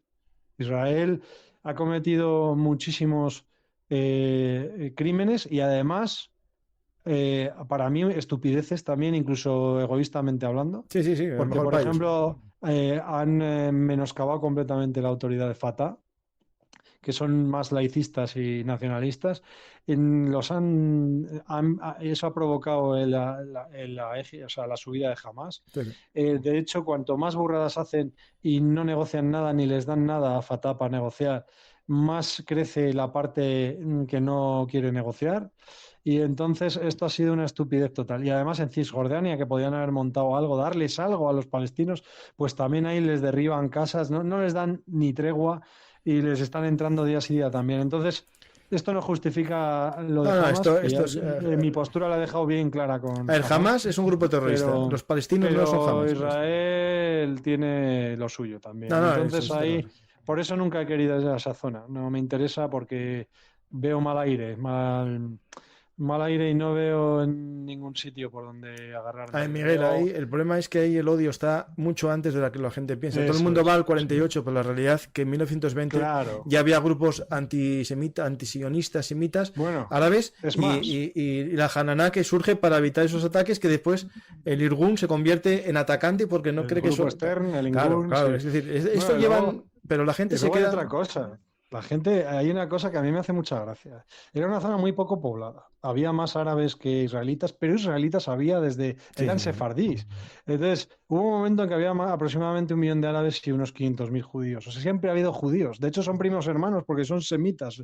Entonces, eh, luego es verdad, por las persecuciones en Rusia y Mm. en Europa, hubo varias oleadas de Las judíos primeras posteriores, en no Rusia. solo en esta época. Sí, el siglo XIX de Rusia fueron un montón, pero es que también hay una oleada de migrantes árabes, porque estaba muy poco poblado y en los años 30, debido a que habían ido judíos a finales del 19 huidos de Rusia, prosperó la zona. Y al prosperar la zona, también fue un montón de árabes emigrantes a esa zona y muchos eran incluso de Marruecos. Hay muchos que tienen Mm. ascendencia marroquí. Entonces, es una zona de migrantes y ya había judíos y árabes antes. Y había odios antes, claro. Entonces es lo que decimos, la gente tiene muchos mitos. Sí había judíos allí, ha sido siempre Sí, sí. una tierra de judíos, pero también había árabes, pero había pocos de los dos, y fueron muchos de los dos después. Lo que no Y había, luego lo que no además, había ni una Palestina, porque en el no, Imperio Otomano eran dos provincias distintas, que no eran claro, ni Palestina. Y la primera división de Palestina, a la que arrancaron más territorio de lo que sería la Palestina británica, fue a Jordania. La creación de la Transjordania, para sí, dárselo al que iba a ser el rey de Arabia Saudí, pero no pudo serlo. Entonces, para claro. contentarle, le dieron Jordania, quitándoselo a Palestina británica, y dándole a Irak a su hermano, ¿no? Es decir, esas cosas son las que se hizo. No solo fue Israel la que se quedó con cachitos ahí, fue una historia Claro, muy es que compleja, pero... Israel le acusan de tener una apartheid en función de la religión o del credo, que puedo estar de acuerdo en ciertas maneras, pero es que realmente los propios países los crea Occidente poniendo al mando a reyes extranjeros sauditas Sí, sí, sí. y ahí no hay queja porque son de credo musulmán. No, pero que Son no- tan extranjeros como cualquiera. Entonces también los otros hay un prejuicio religioso. O sea, es decir, si me conquistan y si es de mi religión, lo acepto, aunque sea extranjero. Pero si es un extranjero que no es de mi religión, no lo acepto. Entonces también hay una discriminación religiosa. Porque si a ti te están poniendo un rey que te lo han puesto, el colonialista te lo ha puesto allí y es extranjero. Venían de Arabia Saudí. Entonces, luego no solo esto, sino que además esos países los ha creado todos Occidente Y luego, además, cuando atacaban a Israel los países árabes, no era para crear el Estado palestino, era para quedárselo. O sea, Sí. era tanto Jordania, Egipto. No, es que de hecho, lo que nadie cuenta, porque entonces, es que Miguel, no me vale, aunque no lo saben o nadie lo quiere contar porque lo saben y no lo quieren contar, es que tras la independencia israelí en el 48, los egipcios se quedaron con Gaza y los transjordanos con Cisjordania. No crearon una autonomía ni nada parecido, se quedaron con ello hasta la guerra después de los 6 días y las siguientes, claro, que se lo arrebataron. Por eso. Yo eso lo que tuve claro desde los 16 años que leí algún libro del tema. Lo que no entiendo es cómo hay gente... Este tema está claro. Lo que pasa es que es verdad que les echan de su casa. No, y los israelíes de manera activa cometen burradas en respuesta a otras burradas. Ahí sí. Sí. No, les echan de su casa, les han echado de Jerusalén, les echan de Cisjordania, los encierran en Gaza, porque lo de Gaza, vale, claro, los israelitas lo que dicen es, ya, es que antes nos volaban autobuses día sí día también y ahora no. Vale. A ver, es que lo de Jordania... unos señores... Sí. Pero lo de Gaza es complicado, Miguel, es complicado porque es hipócrita. Nosotros tenemos una valla en Ceuta y Melilla también. Bueno, pero no es hombre, ¿en qué se parece esto? O sea, es decir, una cosa es que pongas una valla hacia afuera y otra cosa es que tú te estés rodeado y no puedas, con un bloqueo por tierra, mar y aire. No se parecen nada. Bueno, a ver. Y además, Ceuta y Melilla son españoles desde el siglo XVIII. No, pero pones una valla para proteger tu territorio. Uno desde el siglo XVIII y otro desde No, eso no te mudas ninguna, No te preocupes, que yo no soy... No, me refiero a la valla. Para contener y otra es una valla... Para contener otra dirección. Rodear... Sí, no, pero no les dejan que entre nada, no tiene nada que ver. Pero bueno, pero Gaza no está... yo leí cosas que Miguel, que para debate es interesante. Salían 25.000 trabajadores todos los días de Gaza a Israel. Pero bueno, pero hay muchos productos que no pueden entrar. Claro. Evidentemente hay mucho bloqueo, hay muchísima pobreza. Bueno, también hablamos de Israel, pero los egipcios tampoco les están dejando. Es que te iba a decir yo que Egipto es el primero que tiene más bloqueo y solo dejaba entrar por el mercado negro, porque llevarían comisión. Claro, es que en el seno del mundo árabe, que también lo hemos hablado, no hay un músculo de izquierdas, como decimos aquí.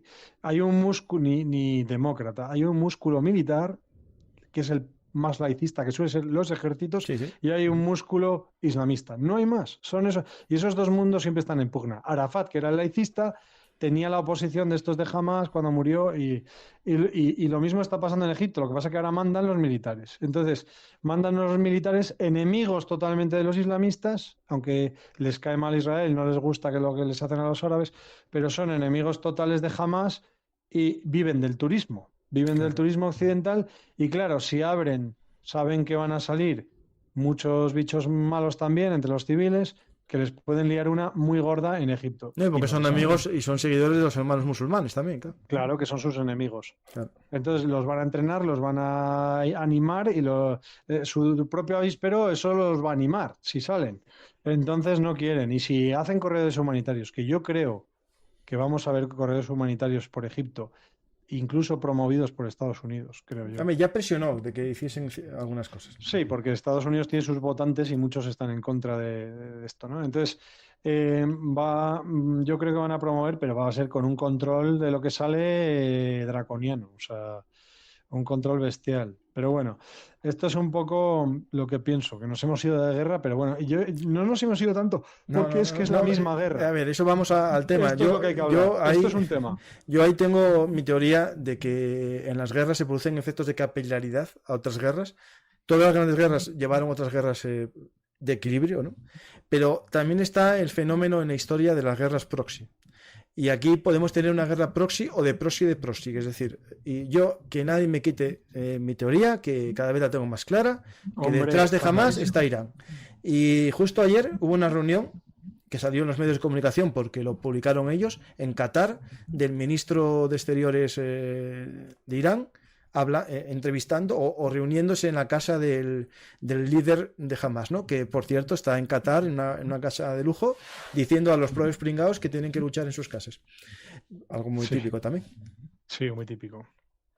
Bueno, yo estoy totalmente de acuerdo. Hemos comentado algunas noticias. Por ejemplo, sabíamos que fue bombardeado un avión con mandatarios de las brigadas Quds iraníes y con cohetes y artillería para Hezbollah, que desembarcó en Damasco y también para apoyar a Siria.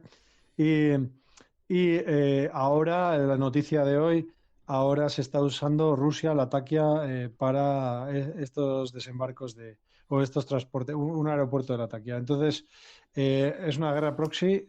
Irán tiene todo que ganar. Primero, que esos países árabes que están haciendo tratos con Israel los corten para no Claro. quedar mal con sus poblaciones. El rey de Marruecos se ha visto obligado a anunciar hoy un montón de ayudas sociales y demás extraordinarias. Yo creo que es porque él está en tratos, por cierto, perjudicando mucho a España e Israel Sí, sí. en Marruecos, creando bases. El muro marroquí contra el Sáhara es de diseño, y se le olvida a la gente, israelí. Entonces están totalmente con los israelíes a muerte. Y esto le supone una gran falla de popularidad, y entonces se ha ido a toda pastilla. El rey Salman de Arabia Saudí, el príncipe Salman, Mm. ha salido en la reunión de países musulmanes diciendo que ha habido esta semana también una muy grande con 50 estados o algo así, diciendo que él promete que si le hacen caso va a convertir todos los países del Golfo en la nueva Europa. Eso ha dicho literalmente, palabras literales, en la nueva Europa. Él hablaba de prosperidad, pero a alguno habría que decirle que para ser Europa tiene que primero que las mujeres puedan trabajar y desarrollarse, que eso es muy importante para la prosperidad. Espera, a Y lo mejor no lo luego dijo mal, ¿eh? A lo mejor lo entendimos lo mal. dijo A mal. lo mejor lo No, que él quiso decía por los decir dólares, que quiere no por el convertir dinero. a Europa, a la nueva Europa, en Y Arabia luego le Saudí. Es decir, falta. no, al revés, que Europa se va a convertir en Eso Arabia es. Saudí. O sea, Sí, a bueno, lo él mejor, decía eso, lo se que quiere decir, equivocó. claro, eso es lo que realmente está haciendo, pero lo que él quería es venderse, ¿no? Sí, Y sí, sí, sí. también decir, además para ser Europa tiene que haber una revolución francesa, y lo primero que cortarles es la guillotina a todos estos príncipes del. Bueno, yo podemos seguir el modelo británico, que no pasó eso. Bueno, eso es, el modelo británico. Bueno, el tema es que él vendió que iba a haber prosperidad si se unían todos, etcétera. Está habiendo acercamientos con Irán. Entonces, eh, bueno, yo creo que, y luego está el Sahel. Yo creo que hay varios frentes. Uno muy fuerte es África. Está Rusia a tope ahí con el Wagner en varios países del Sahel. Ya hemos visto que han echado a los franceses, que los yihadistas en medio, como en una tierra de nadie, que no están ni con unos ni con otros, y que están con los Tuareg ahí montando una ofensiva contra Bamako, etcétera, Mm. desde Kidal, y está ahí Rusia a tope. Están los Wagner con las dictaduras, y luego está Occidente, y luego están los De yihadistas, ¿no? hecho, Hay como tres bandas, estoy ¿no? contigo, esto lo traté ya en varios programas, el tema de la Wagner en África y el Sahel, pero yo creo que se están arrepintiendo los malienses del cambio de aliados, porque la Wagner está perdiendo bastante contra los Tuareg, Pero porque es que claro, son muchos menos. claro, son muchos, no, pero no tienen capacidad de fuego aéreo, no tienen aviones, no tienen drones, no tienen... Los Es que franceses, sin arriesgar mucho, te mandan unos pepinos de cerejos. Es que yo he hablado con malienses y me decían, "Buah, estamos mucho más contentos con los rusos, porque estos sí que cortan cabezas de los malditos yihadistas. Estos cuando van, cortan cabezas. Y los franceses van a hacer un paripé, dicen que si reglas de combate, que si no sé qué, y así no hay manera, ¿no? Pero es que no se dan cuenta de que los rusos tienen muchísima menos capacidad que el Barkhane y tal, que era todo por drones, y que era todo por que no iban que Occidente es falso, o sea, es hipócrita, ahí estoy de acuerdo. No van a ir a cortar cabezas, pero van a mandarte los drones, te van a destruir con inteligencia todos los campamentos, y eso los rusos no tienen esa capacidad. Entonces, los rusos son más bárbaros, van a infundir el miedo, etcétera. Y de hecho, lo último que sé, que tengo que investigar, igual tú sabes, hace una semana o semana y media hubo una gran ofensiva desde Bamako con los Wagner hacia Kidal, Mm. diciendo que iban a cortar la cabeza de la serpiente directamente, y que iban a llegar en 3 días. Y lo último que yo supe es que no habían llegado nunca. O sea, parece ser que los han parado por el camino y no se está sabiendo, pero le están dando estopa. Le Hay están mucho, dando estopa. y de hecho hay rumores muy claros de que incluso hay agentes ucranianos de fuerzas especiales atacando a la Wagner. Sí, en Sudán. En Sudán ha habido algún golpe de mano ucraniano contra el Wagner, y ahí Sí, sí. estará también en Occidente, claro. Y bueno, pues ahí hay una guerra fría con tres bandos, pero en un momento dado un bando puede echar mano de otro, aliarse, bueno. Y luego está esta zona de Oriente Medio que se ha abierto ahora. Y evidentemente es una parte de esta misma guerra. Lo tengo clarísimo, yo lo tengo clarísimo, vamos. Y que está sobre todo detrás Irán, pero evidentemente Rusia es su aliado y le ayudará todo lo que pueda. Pero Irán, que es el que tiene ahí fuerza e influencia y muchos años y mucha experiencia con las brigadas Quds, que también están en Yemen, están en Irak, están en Siria, están en Líbano muchísimo con Hezbollah, que es un ejército que tiene secuestrado Líbano. y que además es esto sí que decía el otro día un tío también en la radio que esto era que jamás es la banda de la porra, que me hizo gracia comparado con Hezbollah. Hezbollah Sí, sí, sí, claro. es un ejército entero y bien Con pertrechado y que más de además 150.000 cohetes, ¿eh? pues eso es una barbaridad. Y Que no luego existe además un tiene antiaéreo que te gente lo pare. que ha peleado contra los israelíes y sabe hacerles frente y tienen material de Irán de primera división. De hecho, Y hay luego, noticia hoy, espera, Miguel, que te interrumpo. Hay sí, noticia ahora sí, mismo, de sí, por la por tarde, supuesto. de que cayó un misil en la base Miguel de Cervantes, donde hay españoles. Yo siempre No, mira, esto no lo sí, sabía. cayó hoy. Yo creo que no hay ningún herido ni nada. Lo que yo siempre me pienso es qué coño hacemos ahí, en un mandato que nadie está haciendo nada porque están ahí y La no caza, ¿no? hacen En nada. Líbano, ¿no? Sí, Sí. sí, sí, sí, ahí no sé. Yo, Nada, el paripé. Es como la de. Me recuerda mucho a la de Yugoslavia, con el general Morillón y todos estos que no hacían nada, no, ¿no? pero ahí había reparto de cosas, Y Somalia. se arreglaba un Ah, poco a la gente, las casas y tal, ¿vale? buah, Pero aquí nada. muy poco. Y en Somalia, nada. Bueno, total, uy, en Somalia. En Ruanda, en Bueno, Ruanda. En Ruanda fue. Bueno, y luego, pues, otra cosa es muy importante. Ha ido una flota americana que lo ha reforzado con un segundo y va portaaviones un tercero y para allá. también y hay una flota inglesa que está dirigiéndose hacia el Báltico para proteger las infraestructuras de los sabotajes. O sea, hay muchos frentes en esta guerra. Está habiendo uno de sabotajes en el Mar del Norte y en el Báltico y ahora pues se han dado cuenta que tienen que vigilar todos los gasoductos, los cables, etcétera, y han enviado la flota británica. Eso es Y porque el otro día, hace unos 2 o 3 días, sí, hubo un se atacó sabotaje de Finlandia. Finlandia a Estonia, me parece que era Eso es. Entonces, claro, han mandado esta flota que me imagino que la subvencionará Europa entera.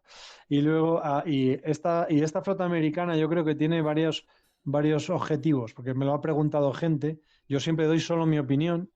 No, además, no soy un experto en geoestrategia, pero bueno, tengo ya mis años de experiencia. Y entonces, yo pienso que tiene varios motivos. Primero, Israel necesita un apoyo en guerra electrónica, porque les han hecho daño en este Ujú. sentido y no tiene tanta defensa como se pensaba. Y los americanos tienen mucha capacidad de defensa electrónica. En segundo lugar, es disuasorio para que Irán no entre en la guerra contra Israel o otros países.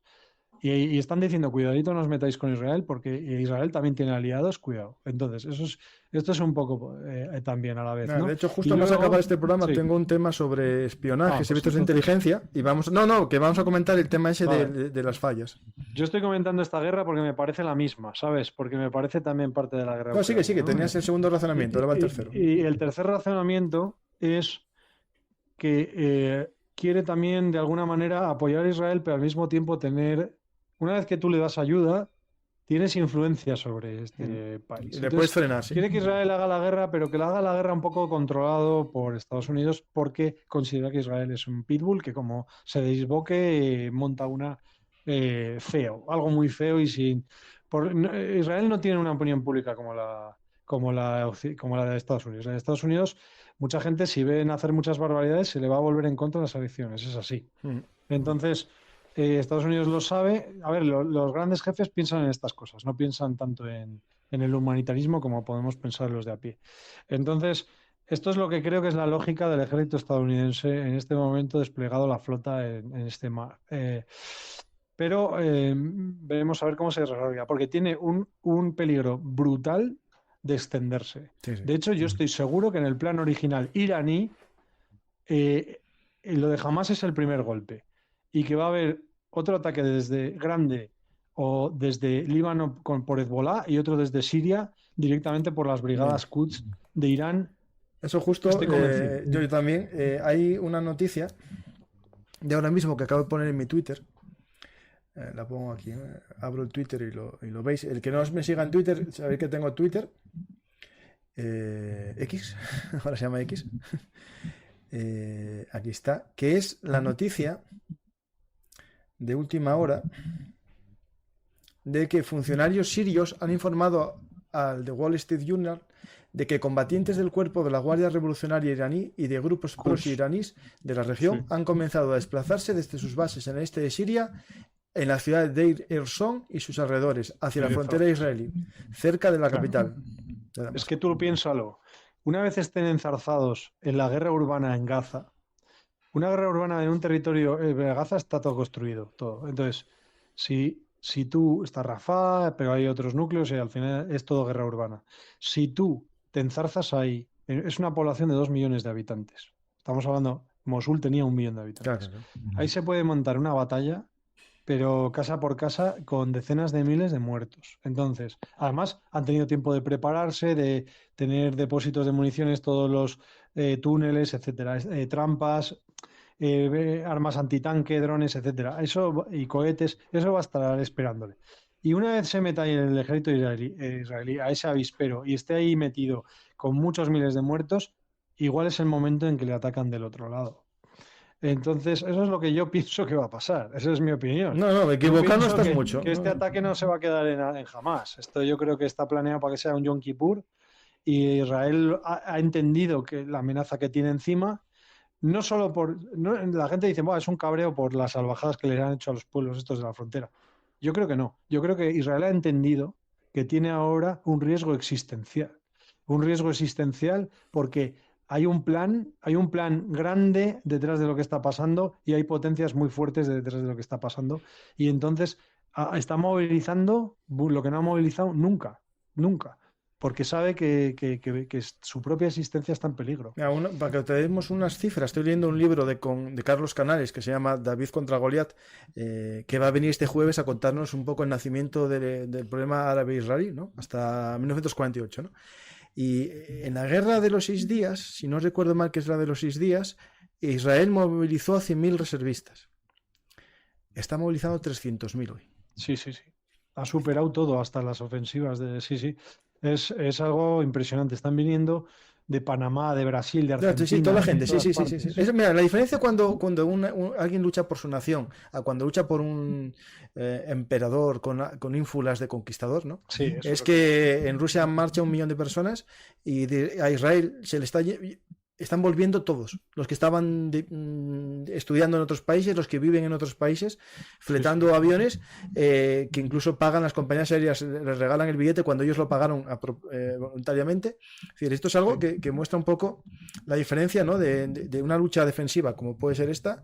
Alguien dirá no, que ataca. Bueno, Israel hizo muchas pifiadas, pero esta vez no empezó él. Otra cosa es que haya hecho muchas pifiadas atrás. La fuerza de Israel realmente es esa, porque yo creo que hay mucho mito. Yo creo que hay muchísimo mito en cuanto a la eficacia de Israel. No sé, es algo que yo oigo continuamente, de que el Mossad es omnipresente y omnipotente, que el ejército de Israel es brutal. Yo no te digo que no sea un gran ejército en calidad, pero son pocos. No tienen tanto dinero y tantas reservas y tantas fábricas y tanto... Han necesitado siempre el apoyo de Estados Unidos. Y reservistas los reservistas son lo que son. Es decir, entrenan un mes al año. Millones. Y entrenan un mes al año. Es que no es. Son 17 millones. ¿Cuánta gente les rodea? ¿Cuántos son los árabes? Sí. ¿Cuántos son los estados árabes? Les pueden poner millones de soldados ahí. Entonces, ellos saben que cada vez se juega en la asistencia, ¿no? Y además, llegados al punto en que hemos llegado, porque los judíos también han hecho muchas cosas a lo bestia, pues les pueden producir un genocidio, porque yo veo a mucha gente ahí que los mataría a todos. O sea, el radicalismo que se ha llegado en esa zona. O sea, algún día va a haber ahí algo bestial. No, tú escuchas el discurso y, claro, el discurso es un odio de mortal, es decir, matarlos a todos, degollarlos a todos. Es decir, que es... Y luego se está produciendo esta guerra fría, que luego además hay otros minibandos que aprovechan la Guerra Fría como cuervos después de una batalla, ¿no? Y yo ahí veo, por ejemplo, a los azeríes, que claro, Europa ya privada del gas, privada del gas ruso, ha tenido que hacer un trato con ellos porque necesita para subsistir el gas que viene de Azerbaiyán. Entonces ahora se ponen a atacar a Armenia y sabe que Europa no le va a decir ni mu. Y han desplazado a 100.000 armenios, a 100.000 de Karabaj, y nadie ha dicho ni mu, pero que es un auténtico genocidio. Sí. Si pasara eso en Palestina, estaríamos diciendo, han echado 100.000 palestinos, ¿qué diríamos, no? Bueno, o en Ucrania o en cualquier parte, no hablo solo de Palestina. Blinken hizo un comunicado muy serio de que teme Estados Unidos que en poco tiempo Azerbaiyán ataque a Armenia. Lo he visto. Ajá. Sí, porque además Azerbaiyán tiene un pedazo de Azerbaiyán más allá aislado y quieren hacer un corredor, sí. Pero también dicen que van a atacar Ereván y la capital. No, que tú no puedes atacar nunca. Van a intentar tomar Armenia. Y ya los pobres armenios. Y claro, Rusia se supone que está en el tratado con los armenios de defensa, pero esto yo creo que es Turquía, que no está ni del todo con un bando, No, Turquía se está supone con que está más con Azerbaiyán. la OTAN, No, Turquía está con Azerbaiyán pero no completamente. está con nadie, está consigo mismo. Consigo mismo y Entonces, su sueño de la se gran supone que Turquía está con la otomana. OTAN. Eso. Sí, sí, estoy contigo. Pues, se supone que está con la OTAN, pero no está. Juega muchas bandas, está bombardeando Rojava y nadie está diciendo absolutamente nada. Está machacando a los kurdos estos días. Luego está a través de Azerbaiyán haciendo todo esto de Armenia, porque realmente es Turquía el gran poder ahí. Y los rusos no tienen fuerza para abrir un frente ahí contra Turquía, que es quién armaba a los azeríes, quién les ha dado los MBT, los drones y todo con lo que han machacado a los armenios, que les derrotaron en la última guerra. Les han derrotado gracias a los drones de Turquía. Entonces, los rusos no tienen fuerza para meterse en ese avispero ahora. Y entonces lo que han hecho es decirles, bueno, dar Karabaj, mediamos un poquito, pero les importa un pito. Un pito. Entonces, están ahí. Los armenios están vendidísimos. Antes eran aliados de los rusos, con lo cual no estaban con la Occidente ahí haciendo tratos ni nada. Por otra parte, Occidente depende de Azerbaiyán, ahora Europa. Mal asunto. No, tiene muy mal, Mal tiene muy asunto. Me dan mal. muchísima pena. De Muchísima hecho, pena. casi el único aliado que pueden tener es Estados Unidos. Pero Estados Unidos no tiene forma de mandarles armas por allí porque tiene que entrar por Turquía, ¿sabes? Tiene que entrar por ahí y los rusos están montando otra cosa importante, una base en Abjasia. O sea, una base, creo que naval. Sí, en He Abjasia. visto, Sí. están creando nuevas fases, nuevas bases navales en el Mar Negro porque han tenido que abandonar Sí, Sebastopol. digamos, Entonces, en la que tienen Novorossiysk, más no, al sur, esa, más al pero sur, no más es al sur, en suficiente. Abjasia. No Sí. es suficiente. Sí, sí. Pero esa base de Novorossiysk, no es suficientemente grande para albergar la flota y además quieren llevar o crear nuevas flotas ahí. Entonces, están creando, parece que nuevas bases en el Mar Negro. Y claro, eso para Georgia y para Armenia es muy mal asunto, porque el problema de estos dos países es que no quieren la presencia rusa, no quieren ser dominados, pero están muy de Europa, están más allá del Mar Negro Ujú. y están en una muy mala Sí, sí, posición. sí, la verdad que Entonces, bueno, pues es un tema complicado. sí. Pero vamos, que esta guerra cada vez se extiende más. Y también ha entrado China a afear a Israel diciendo que se están pasando Sí, sí. los que tienen cientos de miles de uigures musulmanes en campos de concentración y No, que de del Tíbet reeducación, de dejaron reeducación, perdona. de reeducación. Es Y que luego, no es y lo luego mismo. del Tíbet dejaron un solar que se cargaron el 80% de los monasterios durante la Revolución Cultural y luego además, pues creo que de la cultura tibetana está en Nepal, ¿no? Lo que queda, Sí, sí, porque sí, en sí. Tíbet desde luego El no. Tíbet como tal está en Nepal ahora, sí. En Nepal y en la India, que es donde Entonces está han venido aquí el Dalai. han venido riñendo. Qué malos sois, qué malos sois. Pero bueno, es que. Y China también, pues mira, China yo creo que es el actor más inteligente porque se está quedando fuera de todas estas historias y el que se queda fuera en una gran conflagración lo que hace es enriquecerse. Sí, sí. Entonces China está jugando sus cartas y va a ser yo creo que el gran poder, que ya lo es. Bueno, está entrando en Taiwán, ¿no? En esa guerra sí. Sí, En sí. su guerra, que es la del mar de Y China. eso poco a Pero poco. bueno, Tiene que medir muy bien los tiempos. Que poco a poco. coincida con otra cosa más grande para que nadie mire para ellos. ¿Qué es eso? Pues, Eso Miguel, es. vamos a las Bueno, y preguntas. además aquí. Sí, No digo, si vamos a sí, sí, las vamos a las preguntas del público. preguntas. No, porque si no, ya unimos al Sí, siguiente invitado. sí, no, Es no verdad, tenía es nada verdad más. que No, no, no tenía nada más que decir. que no voy a cenar porque ya hoy comí fuera de casa y ya estoy, digamos, como digo en Asturias, empachado. No sé cómo se dice en el resto de España.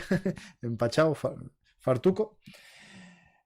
Vamos a preguntas que hay interesantes. Miguel, ¿crees que una posibilidad de solución en una guerra de posiciones y desgaste donde prima la defensa, tras un alto el fuego, una solución de condominio a largo plazo en Donbass y Crimea? Condominio es una locura imposible. No a corto plazo. Si lo hay, será por agotamiento de los dos. No, Van a pero, intentar por todos vencer, pero ahora mismo no. no, En un año mínimo no. y condominio lo veo muy difícil. Después, Condominio, no había entendido. Había entendido como una paz o un armisticio, no, o lo que eso sí, sea, o con una tipo no Corea paz. del Norte, Corea del Sur, sí. No lo había entendido, sí, eso es. Que es una no paz, la guerra sigue, pero sin guerra. Puede pasar, pero ahora mismo no. Ahora va a haber guerra un año mínimo. Y veremos a ver qué pasa. Sí, sí. Vamos a ver las preguntas. Si tuviste algún trauma posterior a tu experiencia en Ucrania o en Irak. No, la verdad es que he visto cosas terribles para dos vidas, pero mira, sí que es cierto que hay algunas escenas que me han vuelto a la cabeza cuando me veo en la cama, pero suelen pasar años.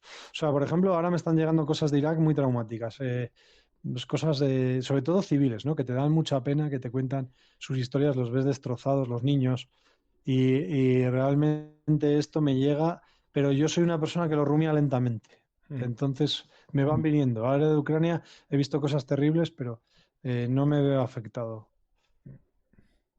mejor. Pero sí que seguro que te hacen reflexionar sobre lo importante de la vida y todas estas cosas que son Bueno, eso sí. eso por supuesto. Eso sin duda, pero me refería a Mm. una No, afectación no, sí, psicológica. psicológica, sí, lo entiendo, sí. ¿Qué situación o personas te han marcado más durante estas experiencias? Los civiles. ¿Ha habido algún momento en que preguntaras si mereció la pena ir? Bueno, siempre merece la pena, ¿no? Ir a ayudar en sitios así. Pero lo que me refiero, mira, a mí lo que más me impresiona es la gente que no cobra. Mi libro se basa sobre todo en entrevistas a voluntarios sin sueldo que se juegan la vida en carreteras que te estoy diciendo que había un 30% de posibilidades de morir y estaban allí permanentemente. Entonces yo digo, matemática pura, vas a morir. Y efectivamente, están muertos. Entonces, yo les Una he de ellas es, hecho esa entrevista. Emma Igual, que la conociste, ¿no? O la viste, me parece, ¿no? ¿Cómo? ¿Quién? A Emma Igual, la chica española que murió. Sí, no, hablé con ella por teléfono. Ah, Al que conocí fue a Taylor, que es el que te he dicho del grupo Fénix. Este era un nick que tenía. Y luego también, que está muerto, y a Pete Reed, que lo conocí en Mosul. Fue un héroe paramédico de Mosul, de voluntario. Y al tercer día de llegar a Bakhmut lo mataron. Yo estaba allí cuando pasó. O sea, era al mismo tiempo que estaba yo. Y, y este también lo matan, porque el riesgo era bestial.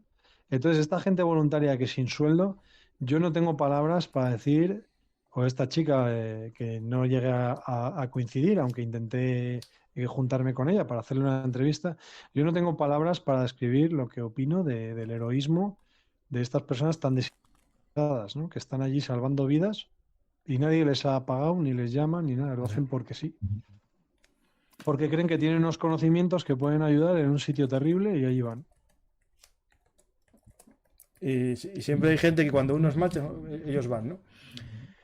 Yo, por Eso ejemplo, es. cuando me hablas de los religiosos también, mucha gente no valora a los religiosos, ¿no? Yo siempre sé que cuando los demás marchan, ONGs y tal, los que se quedaban ahí eran los misioneros en África, en países que nadie quiere, ¿no? Porque yo Hombre, conozco a muchos de ellos. lógicamente esto te da una fuerza para, si tú crees en otra vida, pues tienes una fuerza extra, ¿no? Mm. Pero hay de todo, ¿eh? No, He no, por visto eso no, gente no, muy... no, yo digo a los que yo conozco, claro, es que yo conozco más misioneros por mi trabajo, ¿no? Y que estuvieron en Sí, países de pero eso los está chungos. claro, es gente, sí, en África y en muchos sitios y en Sudamérica han tenido papeles muy heroicos, ¿no? Pero los misioneros, pero aquí he visto de todo. Hay algunos que no eran religiosos y estaban igual Ah, sí, sí, sí. Lo importante yo creo que es ser buena persona, que es lo en más importante. heroísmo, sí. Y No, que hay gente que bueno, tiene esa rama desinteresada o heroica, ¿no? La ujú. tiene metida. Un cuento impacta sobre la base Cervantes, eso está. Hola Paco y compañía, ¿cómo podrían terminar con el régimen criminal de Putin? Bueno, es muy difícil. Muy difícil, os lo digo la verdad, ¿eh? Eso no, si ya se lo está preguntando la OTAN todos los días, Sí, que sí. saben más que nosotros. Sí. ¿En qué Y no posicionamiento? encuentran. Sí, sí. La India. Yo creo que la India está aquí viéndolas venir. Es decir, pasa. Está a lo suyo que es crecer. Eso es. Y además no le viene bastante bien que China empiece a caer mal el resto del mundo, porque así se van a posicionar más con él. De hecho, el mayor rival de China es la India, yo creo. O sea, cercano, en población ya le supera, le puede cortar la salida al mundo si le corta el estrecho Malaca. O sea, Sí que es verdad que por ahora estos, pues, y los hindúes no están teniendo un gran papel en guerra, salvo la que tenían con Pakistán y tal, ¿no? ujú, Pero con los chinos tienen alguna pelea fronteriza, pero no están en plan conquistador como está Putin, ¿no? ujú. Entonces, por ahora también hay que darles el... Y además, la India, con todo su sistema de castas, que para mí eso inhabilita la democracia, pero Sí, sí. en forma es democracia, es Sí, sí. democrático.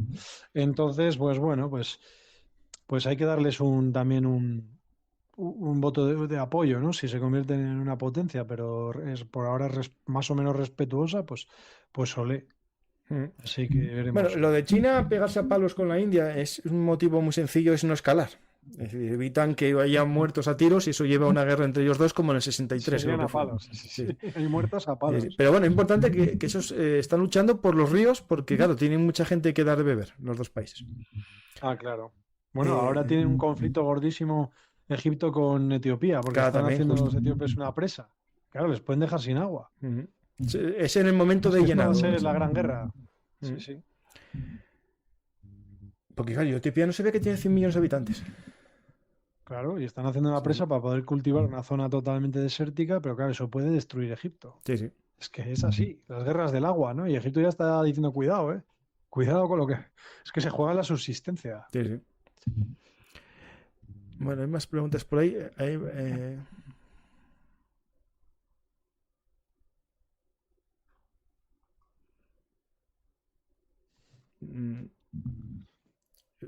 Es que hay más preguntas, pero son casi las mismas. A ver si hay alguna más. En preguntas. Muchas gracias, Luis Miguel, por el aporte. ¿En qué pues eso está? Pues más o menos las preguntas que hay son reiterativas, porque pues hay una que pregunta más sobre Israel, el combate urbano, meterse en Hamás, ¿no? Que daños colaterales. Claro, el problema es que si no entra, yo soy Israel, soy el pueblo israelí, digo, entonces, ¿cómo nos vengamos de los que nos hicieron esto? Claro.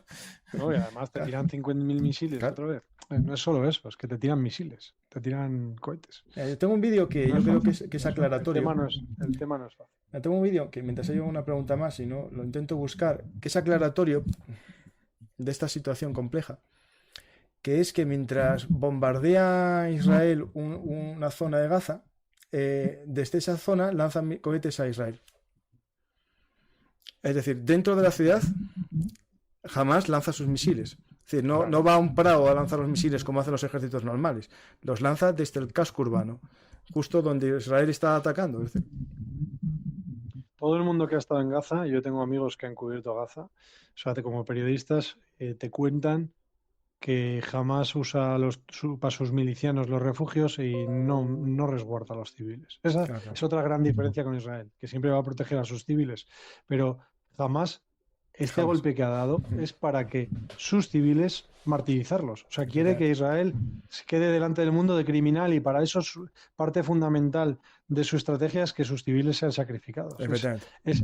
Y ya eso para mí marca una diferencia, lo siento, eso es lo que pienso. Sí, que después habrá más cosas detrás, estoy contigo. Que los rusos y los ucranianos defienden a sus civiles, sobre todo los ucranianos. Y de hecho, incluso contra su estrategia. En Bakhmut era por esto.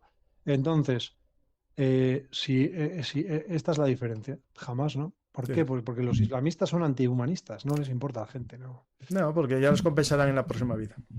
Claro, eso es. Y como el destino lo marca Dios, no lo marca el ser humano, tú ya estás destinado, por lo tanto es que te destinaron. El martirio es la institución del martirio. Vais a ir a la otra vida como mártires, ¿no? Pues nada, Miguel, muchas gracias, la verdad que todo un placer hablar contigo. Ojalá vuelvas pronto a contarnos tus experiencias. También como historiador, que sé que te gusta la historia, además eres geógrafo y podrías hablarnos de tus viajes por el mundo y sería un placer. Todo, muy bien, yo encantado, ya sabes que lo paso fenomenal y aprendo mucho. Muchas gracias. Pues Miguel, ya si quieres decir algo al público como despedida.